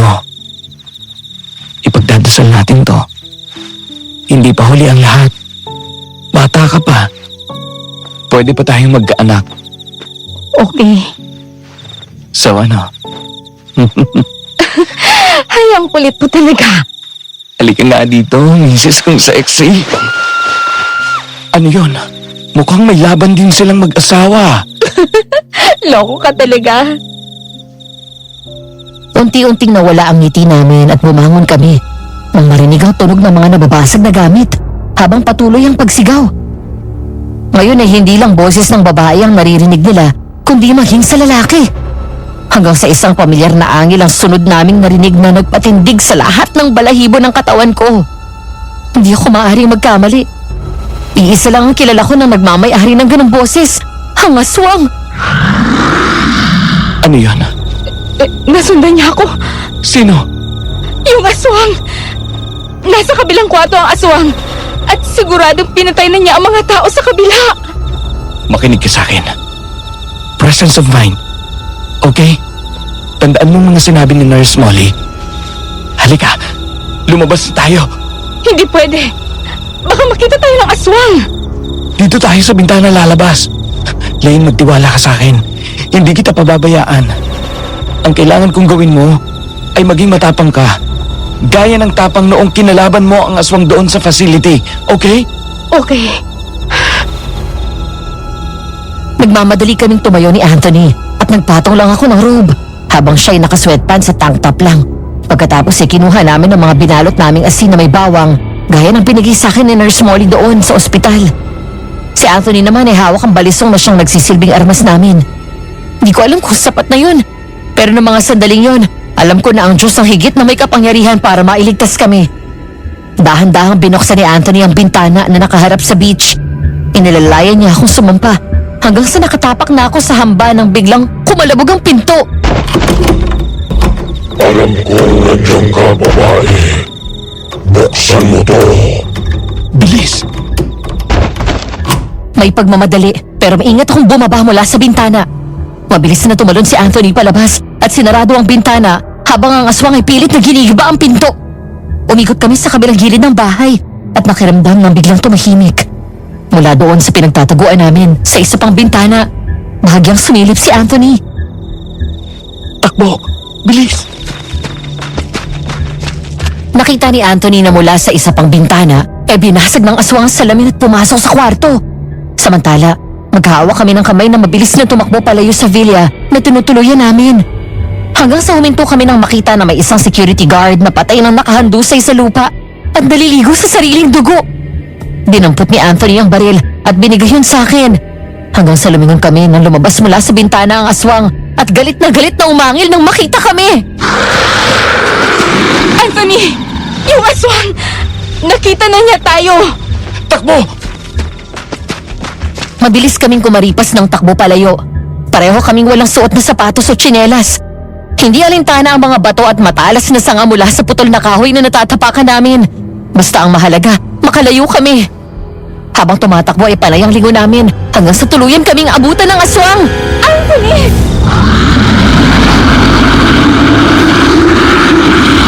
Hindi kayo dapat mabuhay. Demonyo ka!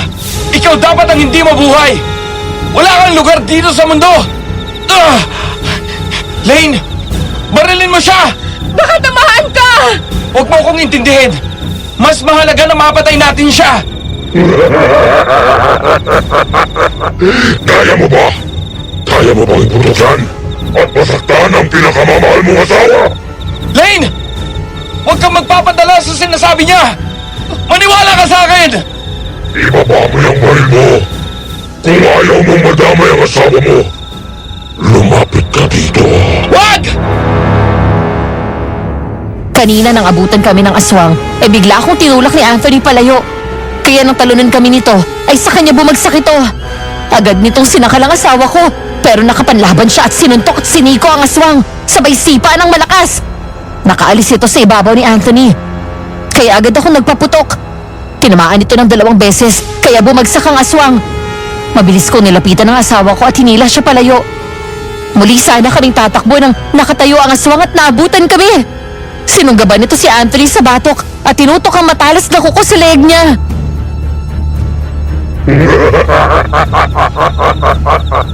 Ganyan nga. Lumapit ka dito. Lane! Tumakbo ka na! Hindi kita iiwan! Masunurin ka. Yan ang gusto ko sa'yo. Ngayon, bitawan mo ang asawa ko! Marunong akong tumupad sa usapan. Nang makalapit ako sa aswang, ay tinulak naman ito ni Anthony. Akmang lalapit siya sa akin nang sumenyas ako at pigilan ito. Puno ng takot ang mukha ng asawa ko. Pero sa mga sandaling yon, pakiramdam ko ay laban ko na mag-isa yon na kailangan kong harapin din na mag-isa. Ano ba talaga ang kailangan mo sa akin? Bakit ka habol ng habol? Sumama ka sa akin at malalaman mo. Bakit hindi pa dito? Hoy, babae. Huwag mo akong minamanipula. Dito, ako ang masusunod. Nagulat ako nang bigla akong sunggaban ng aswang sa baba. Hinawakan ko ang kanyang kamay nang maramdaman na humigpit yon. Hanggang sa bigla niya akong sinakal ng mahigpit. Halos mapugto ang hininga ko. Ang matalim niyang kuko ay naramdaman ko na unti-unting bumabaon sa balat ko. Sa halip na magpanik at matakot gaya ng karaniwang nagiging reaksyon ko, pilit kong pinakalma ang sarili ko. Habang si Anthony ay narinig ko ang pag-aalala sa kanyang boses. Tawan mo ang asawa ko! Wala siyang ginagawa masama sa inyo! Hindi niya kayo ginampala kahit kailan! Yun ang akala mo. Wala akong kasalanan sa inyo! Kailangan mong mamatay. Nang naramdaman ko na ang mas lalong pagsikip ng sakal niya sa akin, doon ko biglang nilabas ang patalim at sinaksak ito sa dibdib at binuon yun ng husto. Matapos yun, bigla itong binato ni Anthony ng asin. Binunot ko ang patalim, sabay saksak ulit dito ng 2 beses. Doon ako hinila ni Anthony palayo, sabay dampot ng baril at pinaputokan ito ng sunod-sunod. Hayop kang babae ka. Wala kang dinala sa akin kung hindi sakit ng ulo. May naisip ako. Halika, bumalik tayo doon sa villa. Hinahabol na naman niya tayo! Papatayin ko kayong dalawa. Nanlaki ang mga mata ko nang lumingon ako habang tumatakbo. At nakita ko na mabilis pa rin itong nakakatakbo. Kahit na bahagya na ito napapaluhod at tila nangihina dahil sa mga tama nito, patuloy pa rin itong tumatayo at hinahabol kami. Hanggang sa makarating kami sa likod ng kwarto na inuupahan namin. Doon sa may bangin. Tumayo kami sa harap ng mga bakod at hinawakan ni Anthony ng mahigpit ang kamay ko. Talagang sinusubukan nyo ang pasensya ko. Gusto mong makuha si Lane? Halika dito! Subukan mo! Magsisisi ka sa sinabi mo! Halika dito! Lapit! Malakas na umangil ang aswang, sabay sugod sa amin. Nang malapit na ang aswang ay mabilis akong hinila palayo ni Anthony at tinago sa kanyang likod. Kaya nawalan ng balanse ang aswang. Sumubsob sa bakod na nakaharang sa kinatatayuan namin at sa bangin. Nakuha ko ang gusto niya mangyari at mabilis namin itong tinulak sa bangin. Sa halip na mahulog agad ito, tinagawa pa nitong makakapit sa mga nakausling damo mula sa lupa. Ang akala ko matalino ka. Hindi ko akalain na madaling mauto ang isang kaya mo! Kapag nakaligtas ako dito, babalikan ko kayo at pagsisisihan niyo ang lahat! Go to hell! Binato ko ng natitirang hawak kong asin ang mukha ng aswang hanggang sa malapnos ang mukha nito at tuluyang nakabitaw. Nakita namin kung paano siya bumagsak hanggang sa ibaba. Umiiyak na niyakap ko si Anthony. Wala nang aswang. Patay na siya. Salamat sa Diyos! Wala nang manggugulo sa'yo.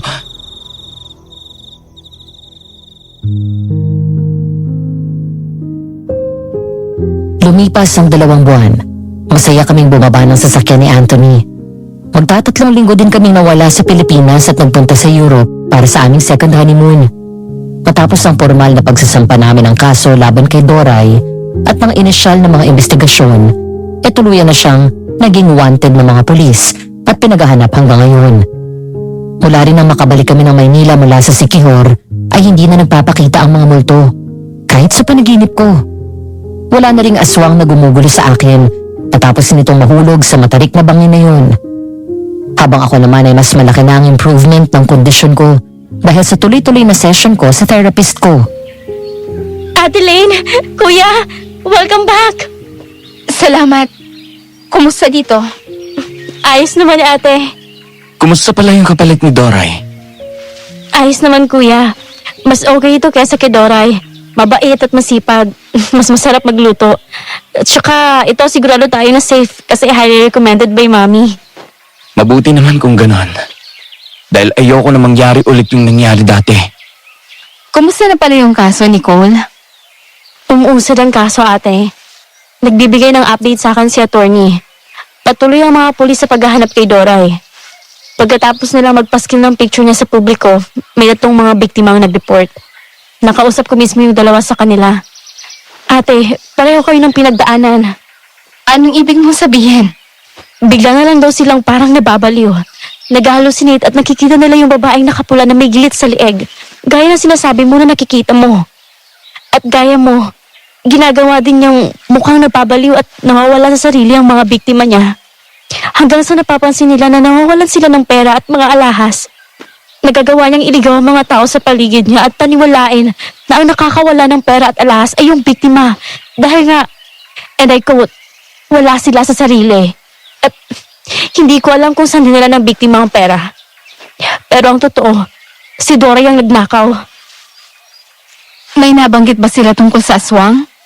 Pinasok din ba sila sa mental gaya ng ginawa sa akin? Tinanong ko na rin yan. Wala naman daw nagpakita ang aswang sa kanila. Ang weird lalo. Bakit ako lang ang hinabol ng aswang at nilagay sa mental facility? Pati yung mga pulis at si attorney na hindi naniniwala nung una sa theory natin na baka kinukulam kagaya ng sabi ng nurse na nakausap nyo. Ngayon, naniniwala na. Kasi 4 na kayo na pareho ang statement. May balita na ba kung saan nila huling nakita si Doray? Ang sabi ni attorney sa akin, nung isang araw lang na nakita daw siya sa Pandakan. Kaya, mas lalo siyang pinaghahanap ngayon. Kung ganon, tama palang sinasabi ni Nurse Molly. Bukod sa depression mo, hindi totoo na may hallucinations ka. Kinukulam ka nga. Sana mahuli na siya. Sinong mag-aakala na ganun si Doray? Ang tagal niya na nanilbihan dito sa atin. Huwag ka nang mag-isip, ate. Ang mahalaga, lumiliit na ang mundo niya. Nararamdaman ko na malapit na siyang mahuli. Nga pala, dumaan na ba kayo sa puntod ni Rosie? Hindi pa. Pagpapahinga lang kami sandali ng kuya mo. Tapos, pupuntahan na namin siya mamaya. Sige na. At kami nang bahala dito sa bahay. Mukhang may lakad ka pa yata. May date kami ni Mark.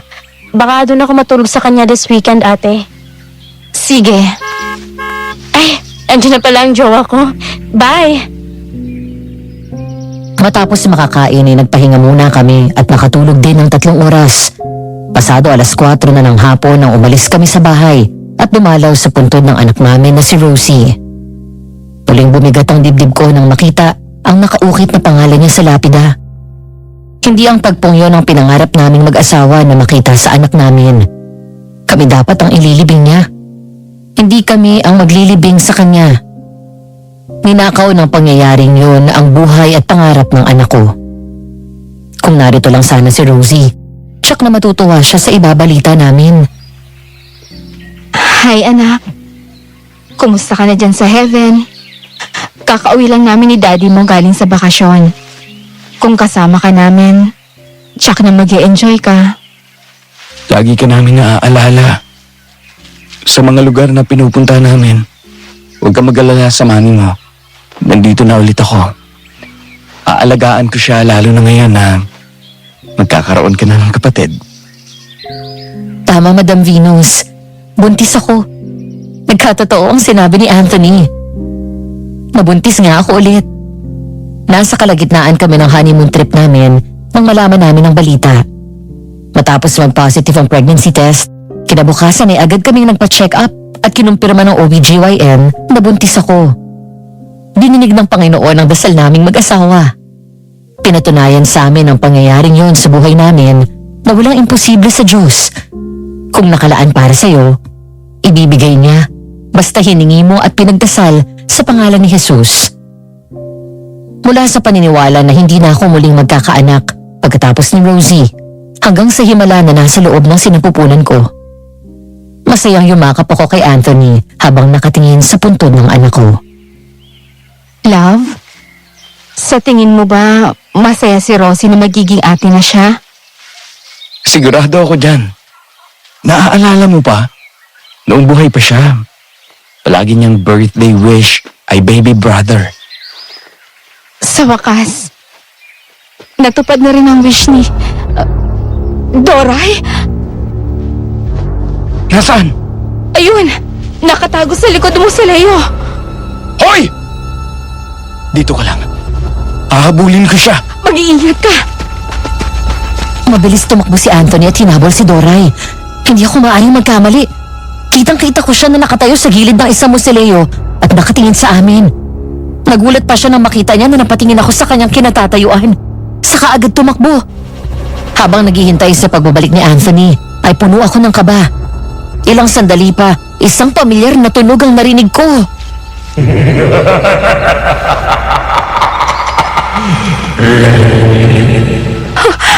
Ang tunog na yun! Hindi!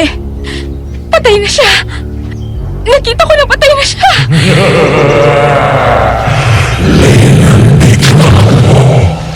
Babalikan kita.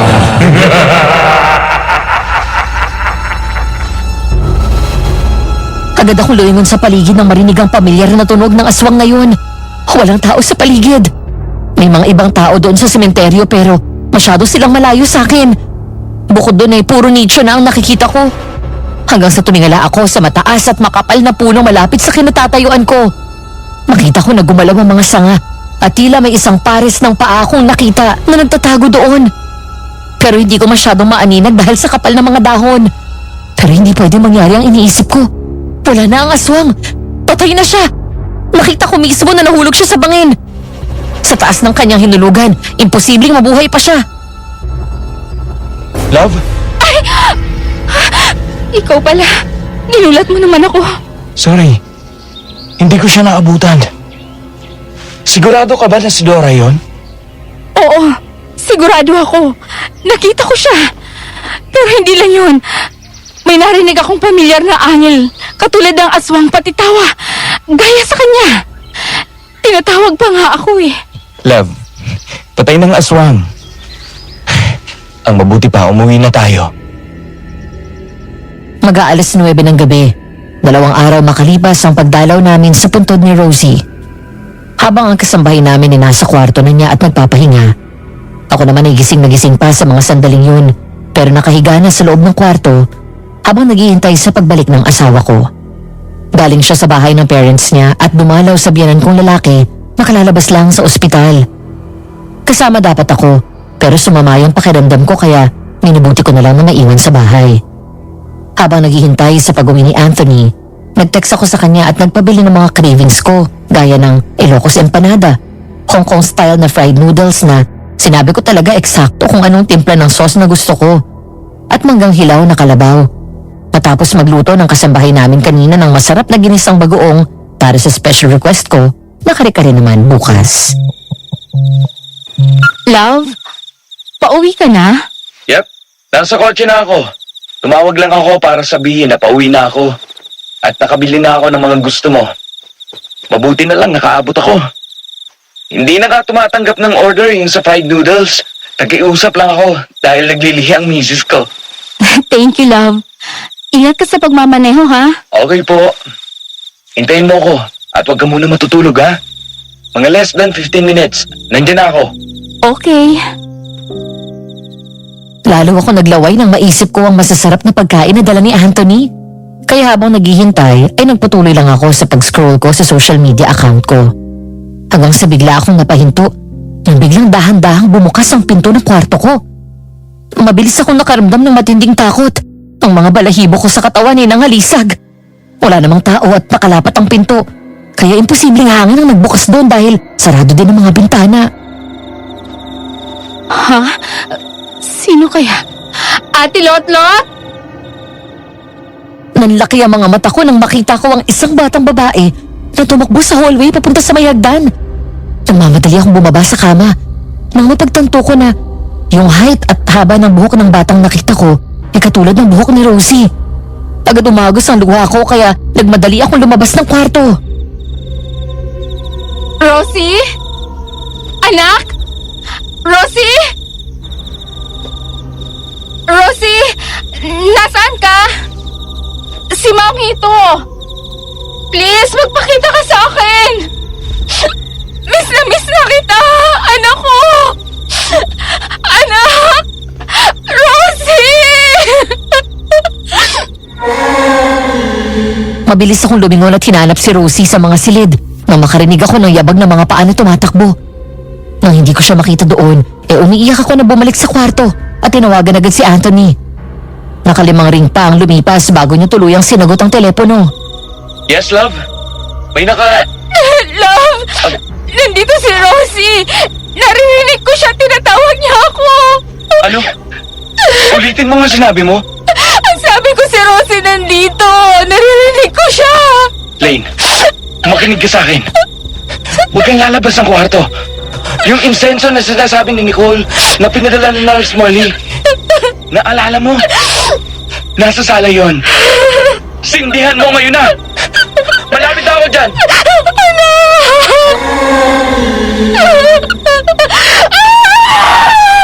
Nagmamadali akong tumakbo palapit sa pinto. Pero ganoon na lang ang gulat ko, sabay sigaw ng malakas. Nang pagbukas ko ng pinto ay bumungad sa akin ang multo ng isang matandang lalaki.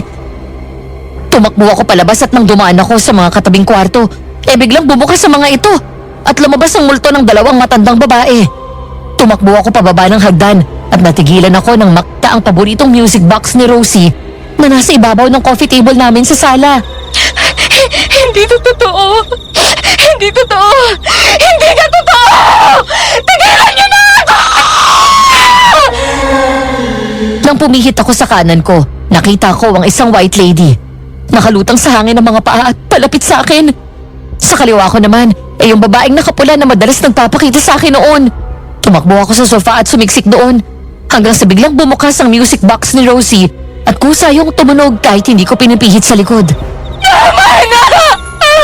Alam kong ikaw yan, Doray! Hindi mo na ako maluloko! Hindi ako baliw! Gaya ng gusto mong ipalabas! At wag na wag mong gagamitin ang anak ko! Nanginginig ang mga kamay ko sa takot na kinuha ko yung posporo at sinindihan ng insenso.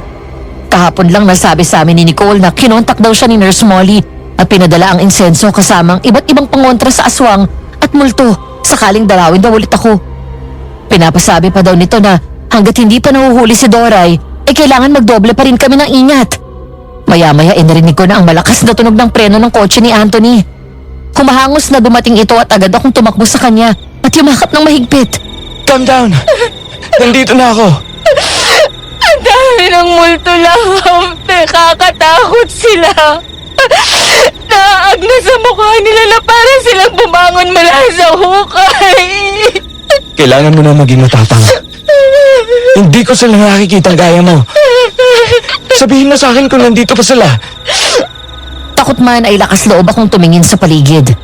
Doon ko lang napansin na lumabas pala ng kwarto si Ate Lotlot at may hawak na insenso na nakasindi bukod sa sinindihan ko doon sa sala. Nang lumingon ako sa paligid, wala na ang mga multo. Ang music box ni Rosie ay bigla na lang huminto at kusang bumaba yung takip. Si Doray. Siya ko na siyang may gawa nito. Nakita ko ito sa labas ng bahay bago ako pumasok kanina. Pulang tela. Picture mo at picture ni Rosie. Pati itong itim na manika at itim na kandila. Narito lang siya sa paligid. Hayop siya. Hindi ko alam kung bakit pa siya nanggugulo. Gusto yata talaga niya na magpahuli eh. Ire-report natin kay attorney bukas na bukas din. Pero please, sa ngayon kumalma ka na. Ate Lotlot, pakitimpla naman ang kaming Sisi Lane. Yun munang inumin mo, since bawal kang uminom ng gamot dahil kay baby. Okay. Yung pagkain na pinabili ko, nasaan na? Ay nako, asawa ko, buntis ka nga. Cravings is life. Kahit minumulto na. Nasa kotse, ipapasok ko lang dito sa garahe yung sasakyan. Dahil sa mga nangyari noong nakaraang gabi nagpunta kami sa OBGYN para magpa-check up dahil sa naranasan ko na stress. Mabuti na lang at nasa maayos na kalagayan ng anak namin. Matapos yun sunod naman namin tinawagan si Nurse Molly. Nang malaman namin na narito siya sa Maynila ay agad kaming nagpa-schedule ng araw para makipagkita sa kanya.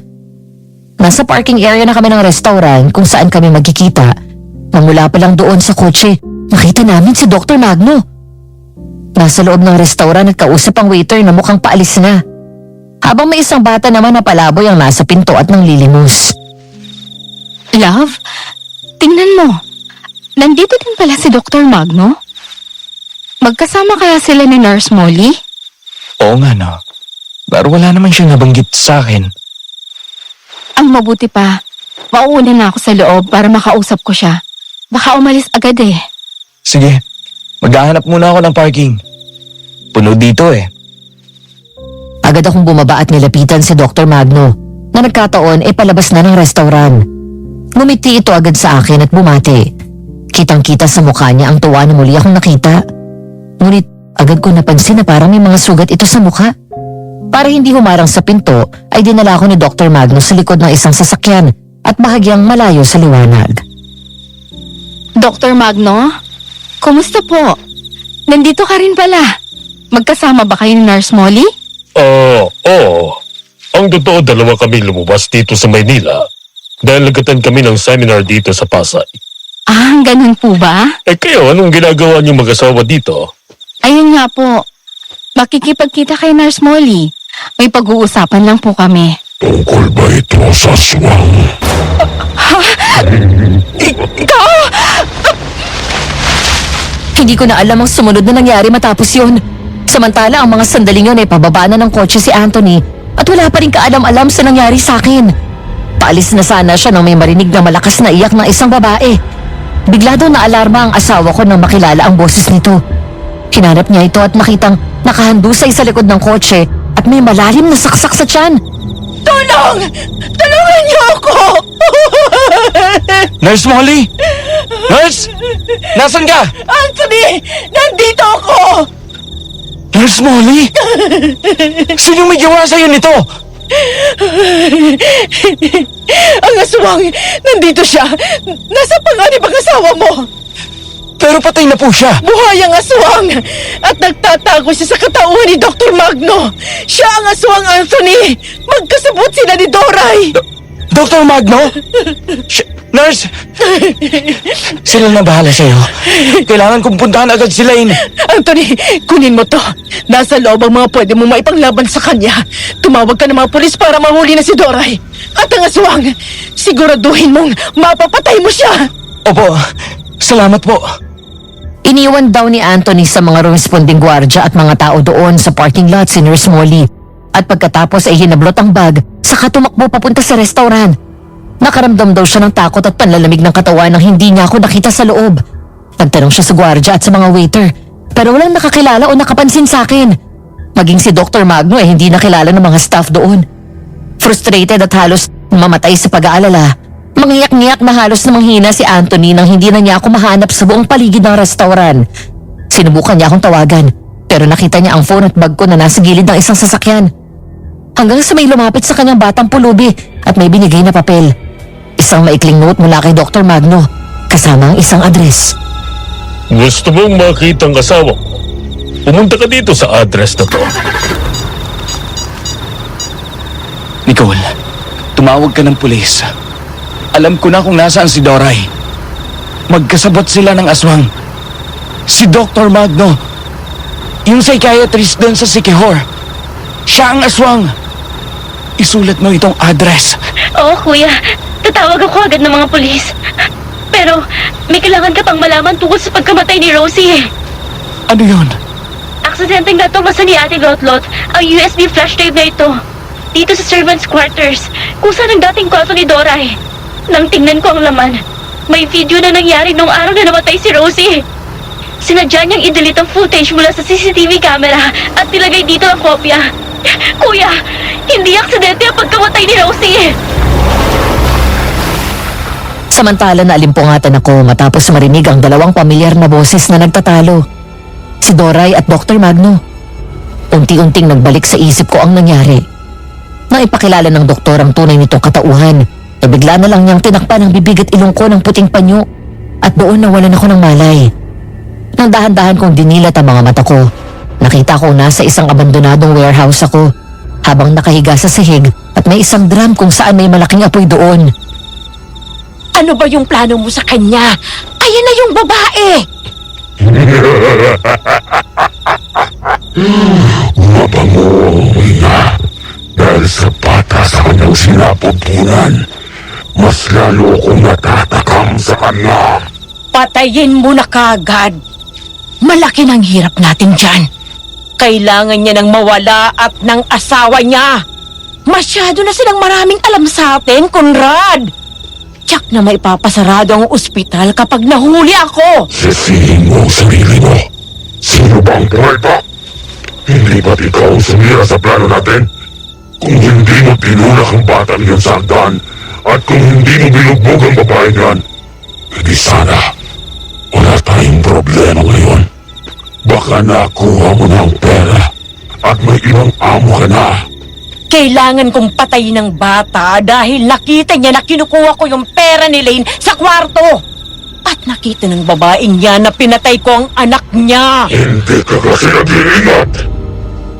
Doon umagos ang luha ko kasabay ng pagbalik ng alaala ko sa araw na namatay ang anak ko. Isang kasinungalingan.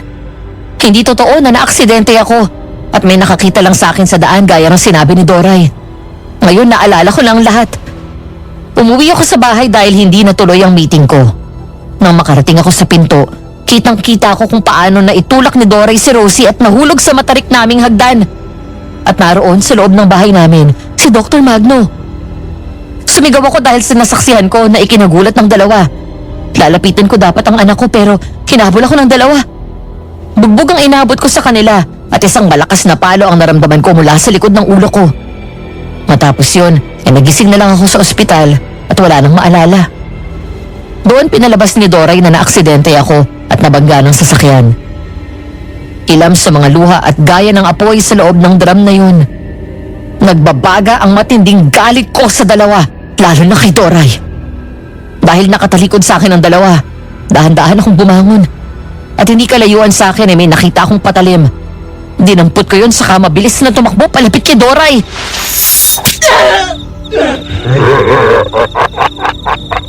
Gising na pala. ang aking hapunan ngayong gabi. Bago ko masaksak si Doray, ay agad itong nakailag at nahawakan ng kamay ko. Hindi ko alam kung saan galing ang lakas. Siguro ay dahil sa matinding galit ng isang ina na nawala ng anak dahil sa kriminal na gaya ni Doray. Napahiga siya sa sahig at sinakyan ko sa ibabaw habang nagpapambuno kami sa patalim.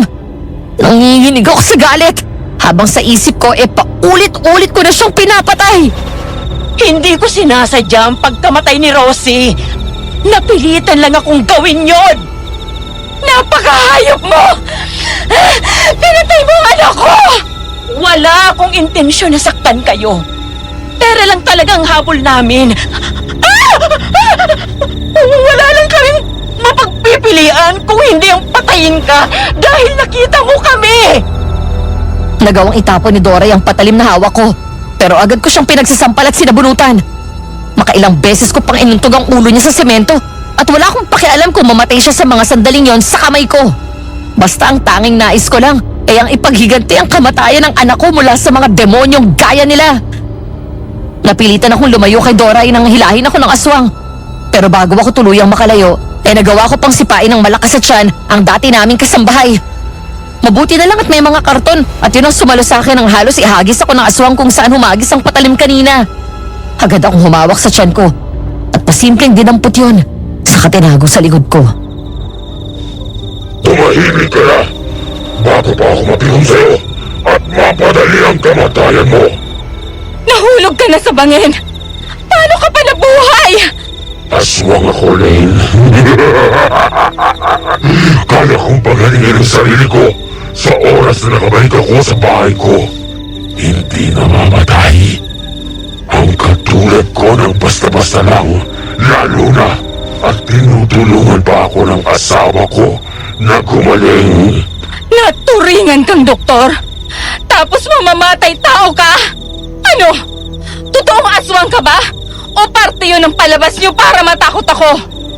Hindi ba kayo natatakot sa Diyos sa mga ginagawa niyo? Gusto mong makita? Napaatras ako sa labis na takot nang biglang hilahin ni Dr. Magno ang sariling mukha at hinubad ang kanyang damit. Isang katotohanan ang bumulaga sa akin. Ang balat sa mukha at maging ang kamay nito ay isang realistic na silicone mask. Dahil nakatago sa likod ng pekeng mukha nito at damit nito ay ang katotohanan ng itsura niya. Hindi ito gaya ng karaniwang aswang na nagpapalit ng anyo at nagiging tao sa umaga. Yun na talaga ang itsura niya. At nagsusuot ito ng silicone mask para magmukhang tao sa umaga. Isang klase ng maskara na mukhang totoong balat ng tao at hindi madaling mahalata na peke yun. Diyos! Matagal na kaming hindi naniniwala sa Diyos! Simula nang mabaliw ang mga magulang ko, pati ang mga kapatid ko, at lahat sila ay nagpakamatay. Tumalikod na ako sa kanya, kaya nang sumikap ako at nag-aral ng mabuti hanggang sa maging isang magaling na psychiatrist. Nang makapagpatayo ko ng sarili kong pasilidad, hindi ito napapansin ng mga tao. Walang gustong magtiwala sa akin. Nauubos na ang pera ko dahil binuhos ko lahat sa pagpapagawa ng mental facility ko. At si Dora ay inasawa ko. Namamasukan siyang kasambahay sa mga mayayaman na gaya nyo para magnakaw ng malalaking halaga. Nang hindi sumapat ang perang pinapasok niya, siya ang nagbigay sa akin ng suwestyon na ialay ko ang sarili ko sa Panginoong Lucifer at sumamba sa kanya. At ginawa ko. Makalipas lang ilang linggo ay sunod-sunod ang pagdating ng mga pasyente sa pasilidad ko. Naging matagumpay ang negosyo ko. Dumami ang pera namin. Pero nang sumapit ang kabilugan ng buwan, ay naging ganito na ang itsura ko. At kahit sa umaga, ay hindi na ako bumalik pa sa dati. Pasensya ka na, Ma'am Lane. Wala kaming balak na saktan ka. Ang plano ko ay bigla na lang akong mawawala kapag nakuha ko na ang kailangan kong pera. Pero nakita mo kami, pati ang asawa ko, ang pagkamatay ni Rosie talagang wala sa plano. Napamahal na sa akin ang bata, kaya hindi ko siya maaaring saktan. Tumahimik ka! Wala kang karapatang sabihin yan sa anak ko! Hindi mo siya mahal! Dahil pinatay mo siya, hayop ka! Pati ako kinula mo at pinukmukhang baliw! Dinala mo ako sa Sikihor para doon patayin ang asawa mong halimaw! Yung suicide attempt ko, may kinalaman ka rin doon. Di ba? Naalala ko ng gabi yun. Hindi ko gustong saktan ang sarili ko, pero may puwersang nagtutulak sa akin. Ikaw ba yun? Oo! Kailangan mong mamatay, ma'am. Ginamitan kita ng kulam at naglagay ako ng mga nakakatakot na imahe sa isip mo para mawala ka sa sarili. Aaminin ko na rin. Ang kulam ko rin ang dahilan kaya naburang alaala mo sa nasaksihan mong pagkamatay ni Rosie. Hindi kami pwedeng mahuli, ma'am. Walang pwedeng makaalam ng lihim namin. Hindi kami papayag na masira ang buhay namin. Kaya lahat ng nakakaalam ng ginagawa namin, kailangang mamatay! Kung ganun, nagkamali ka ng pamilyang pinasok dahil handa akong makipagpatayan para sa pamilya ko! Conrad! Patayin mo na siya! Pasensya na lang sa anak mo na hindi na masisilayan ang mundong ito! Mabilis akong tumakbo palayo nang sumugod sa akin ang aswang. Nang maabutan ako nito at sunggabad sa batok, sinakay niya ako agad sa leeg. Nang akma kong sasakmalin, mabilis kong inilabas ang tinatago kong patalim, sabay saksak sa mata ng aswang. Malakas itong sumigaw at nabitawan ako. Hayop kang babae ka! Ang mata ko! Conrad! Kahit kailan ka talaga, ikaw ang sakit ng ulo ko! Nang sumugod sa akin si Doray, siyang sugod din ng aswang. Pero bago pa makalapit sa akin ang aswang, ay biglang dumating si Anthony. Trumaragasa ang kotse na pumasok sa warehouse at sadyang binangga ang aswang. Inatras pa nito ang sasakyan para lang muling banggay ng aswang at inipit sa pader. Mamatay ka ng demonyo ka! Kasama ang asawa mo! Conrad! Ang asawa ko! Saan ka pupunta? Hayop ka! Hinila ko ang buhok ni Doray at nilampaso ang mukha nito sa maruming sahig. Habang si Anthony naman ay galit na bumaba ng kotse, dala ang isang baril at maraming asin. Habang naiipit ang aswang sa pagitan ng kotse at pader, sumampas sa ibabaw ng hood ng kotse ang asawa ko at sunod-sunod na binato ng asin ang aswang. Pagkatapos ay sunod-sunod din na hinampas ng buntot paagi.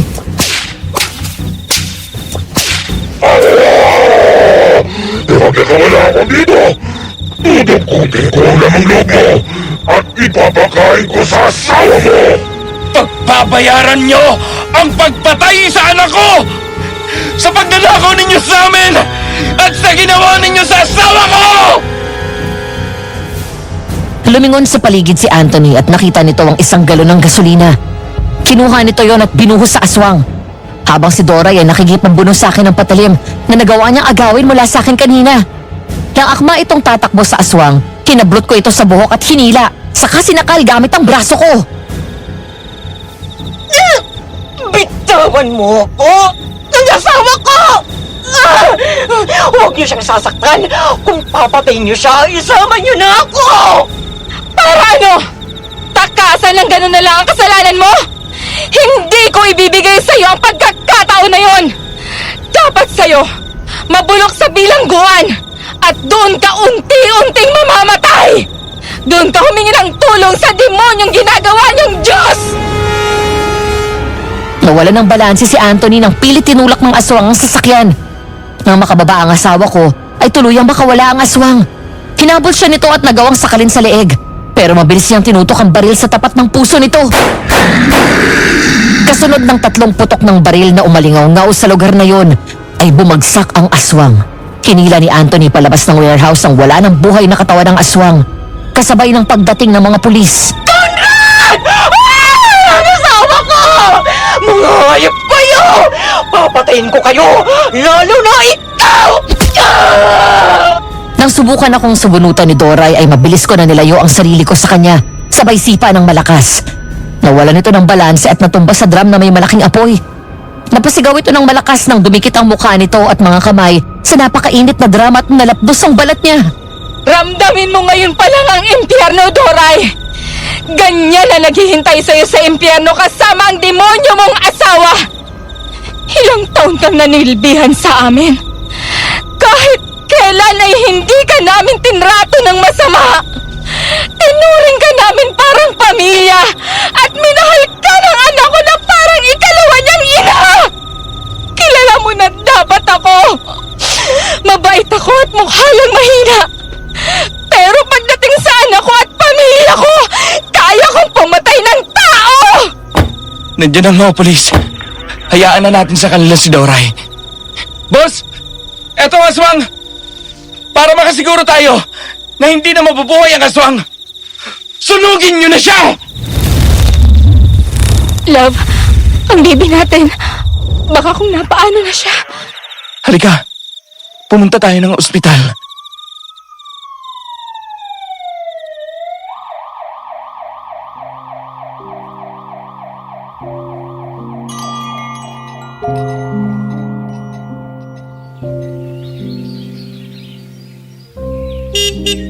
Nakangiti akong lumingon nang marinig ang pamilyar na tunog ng busina na yon ng kotse. Para namang nakakaintinding umiti ang anak namin na 1-year-old pa lang. Natawa kami ni Ate Lotlot at Nicole nang bumungis-ngis ito ng tawa nang makita ang ama na bumaba ng kotse na pumapalakpak pa. Dada! Nandiyan na si Dada! Hello, my princess. Naku, talaga naman kapag nandiyan na ang daddy niya. Kumusta ang prinsesa ko?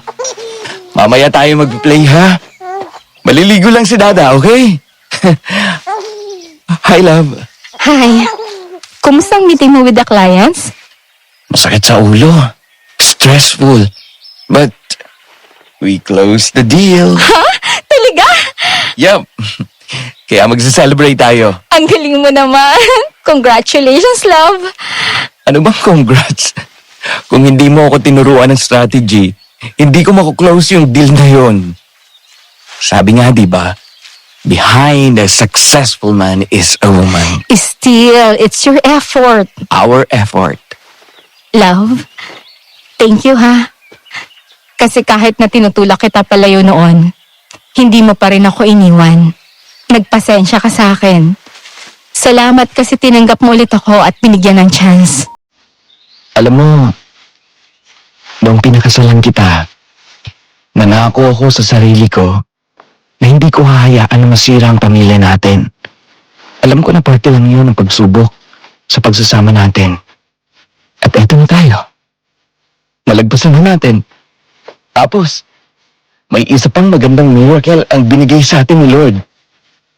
I love you so much. And I love you more. Pakis nga. Pampawala ng pagod. Ba't tumawa ka ng kinis ko si Mami? Isa pa, Daddy. Bilis! Madam Venus, nung mawala si Rosie sa buhay naming mag-asawa, akala ko'y katapusan na rin ang mundo. Nakalimutan ko na may asawa pa pala ako, na gaya ko'y nagluluksa rin. Muntik nang mawala sa akin si Anthony. Ngunit mabuti na lang ay nahimasmasan ako at bumalik siya sa akin. Ngayon nga ay malaki na si Gracie at habang lumalaki siya ay nagiging kamukha niya si Rosie na para bang bumalik siya sa amin at hindi tuluyang nawala. Lahat ng paborito niyang kulay, damit, pagkain, laruan, pati mannerism ay parang ate niya. Mahirap ipaliwanag, pero masaya kami at mahal namin si Gracie bilang siya. At hindi dahil nakikita namin sa kanya ang panganay namin na naunang binawi sa amin ng langit. Samantala, tuluyang nakulong si Doray at mukhang doon natatanda at mamamatay. Dahil bukod sa akin, ay may iba pa siyang mga biktima na nagsampa sa kanya ng kaso. Sa wakas ay nabigyan rin namin ng katarungan ang pagkamatay ng anak ko. Nakakalungkot lang isipin na ang pagkawala ng anak ko ay dahil sa isang gaya ni Doray na gahaman at mabulag ng salapi. Pero dahil sa ginawa niya, natutunan ko na hindi dahil sa mahaba ang panahon ng pagkakakilala mo sa tao, ay ibig sabihin kilala mo na siya at mapagkakatiwalaan. Tinuro niya sa akin na kilalanin at kilatisin ang mabuti muna ang mga taong dumarating sa buhay ko.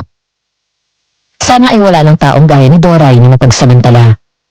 Mga taong patapos ituring na pamilya at kaibigan na magagawa pang gawan ka ng masama.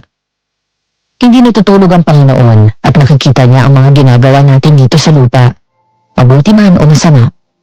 Hanggang dito na lang at sana'y magustuhan ninyo at may natutunan kayo sa kwento ko. Sa inyong mga tagapakinig, may karanasan din ba kayo gaya ko? Nakasambahay na tinuring yung pamilya pero sinira ang inyong tiwala. Ikwento niyo naman sa comment section. Maraming salamat po at more power sa Aswang Diaries. Ang mahal, Lane.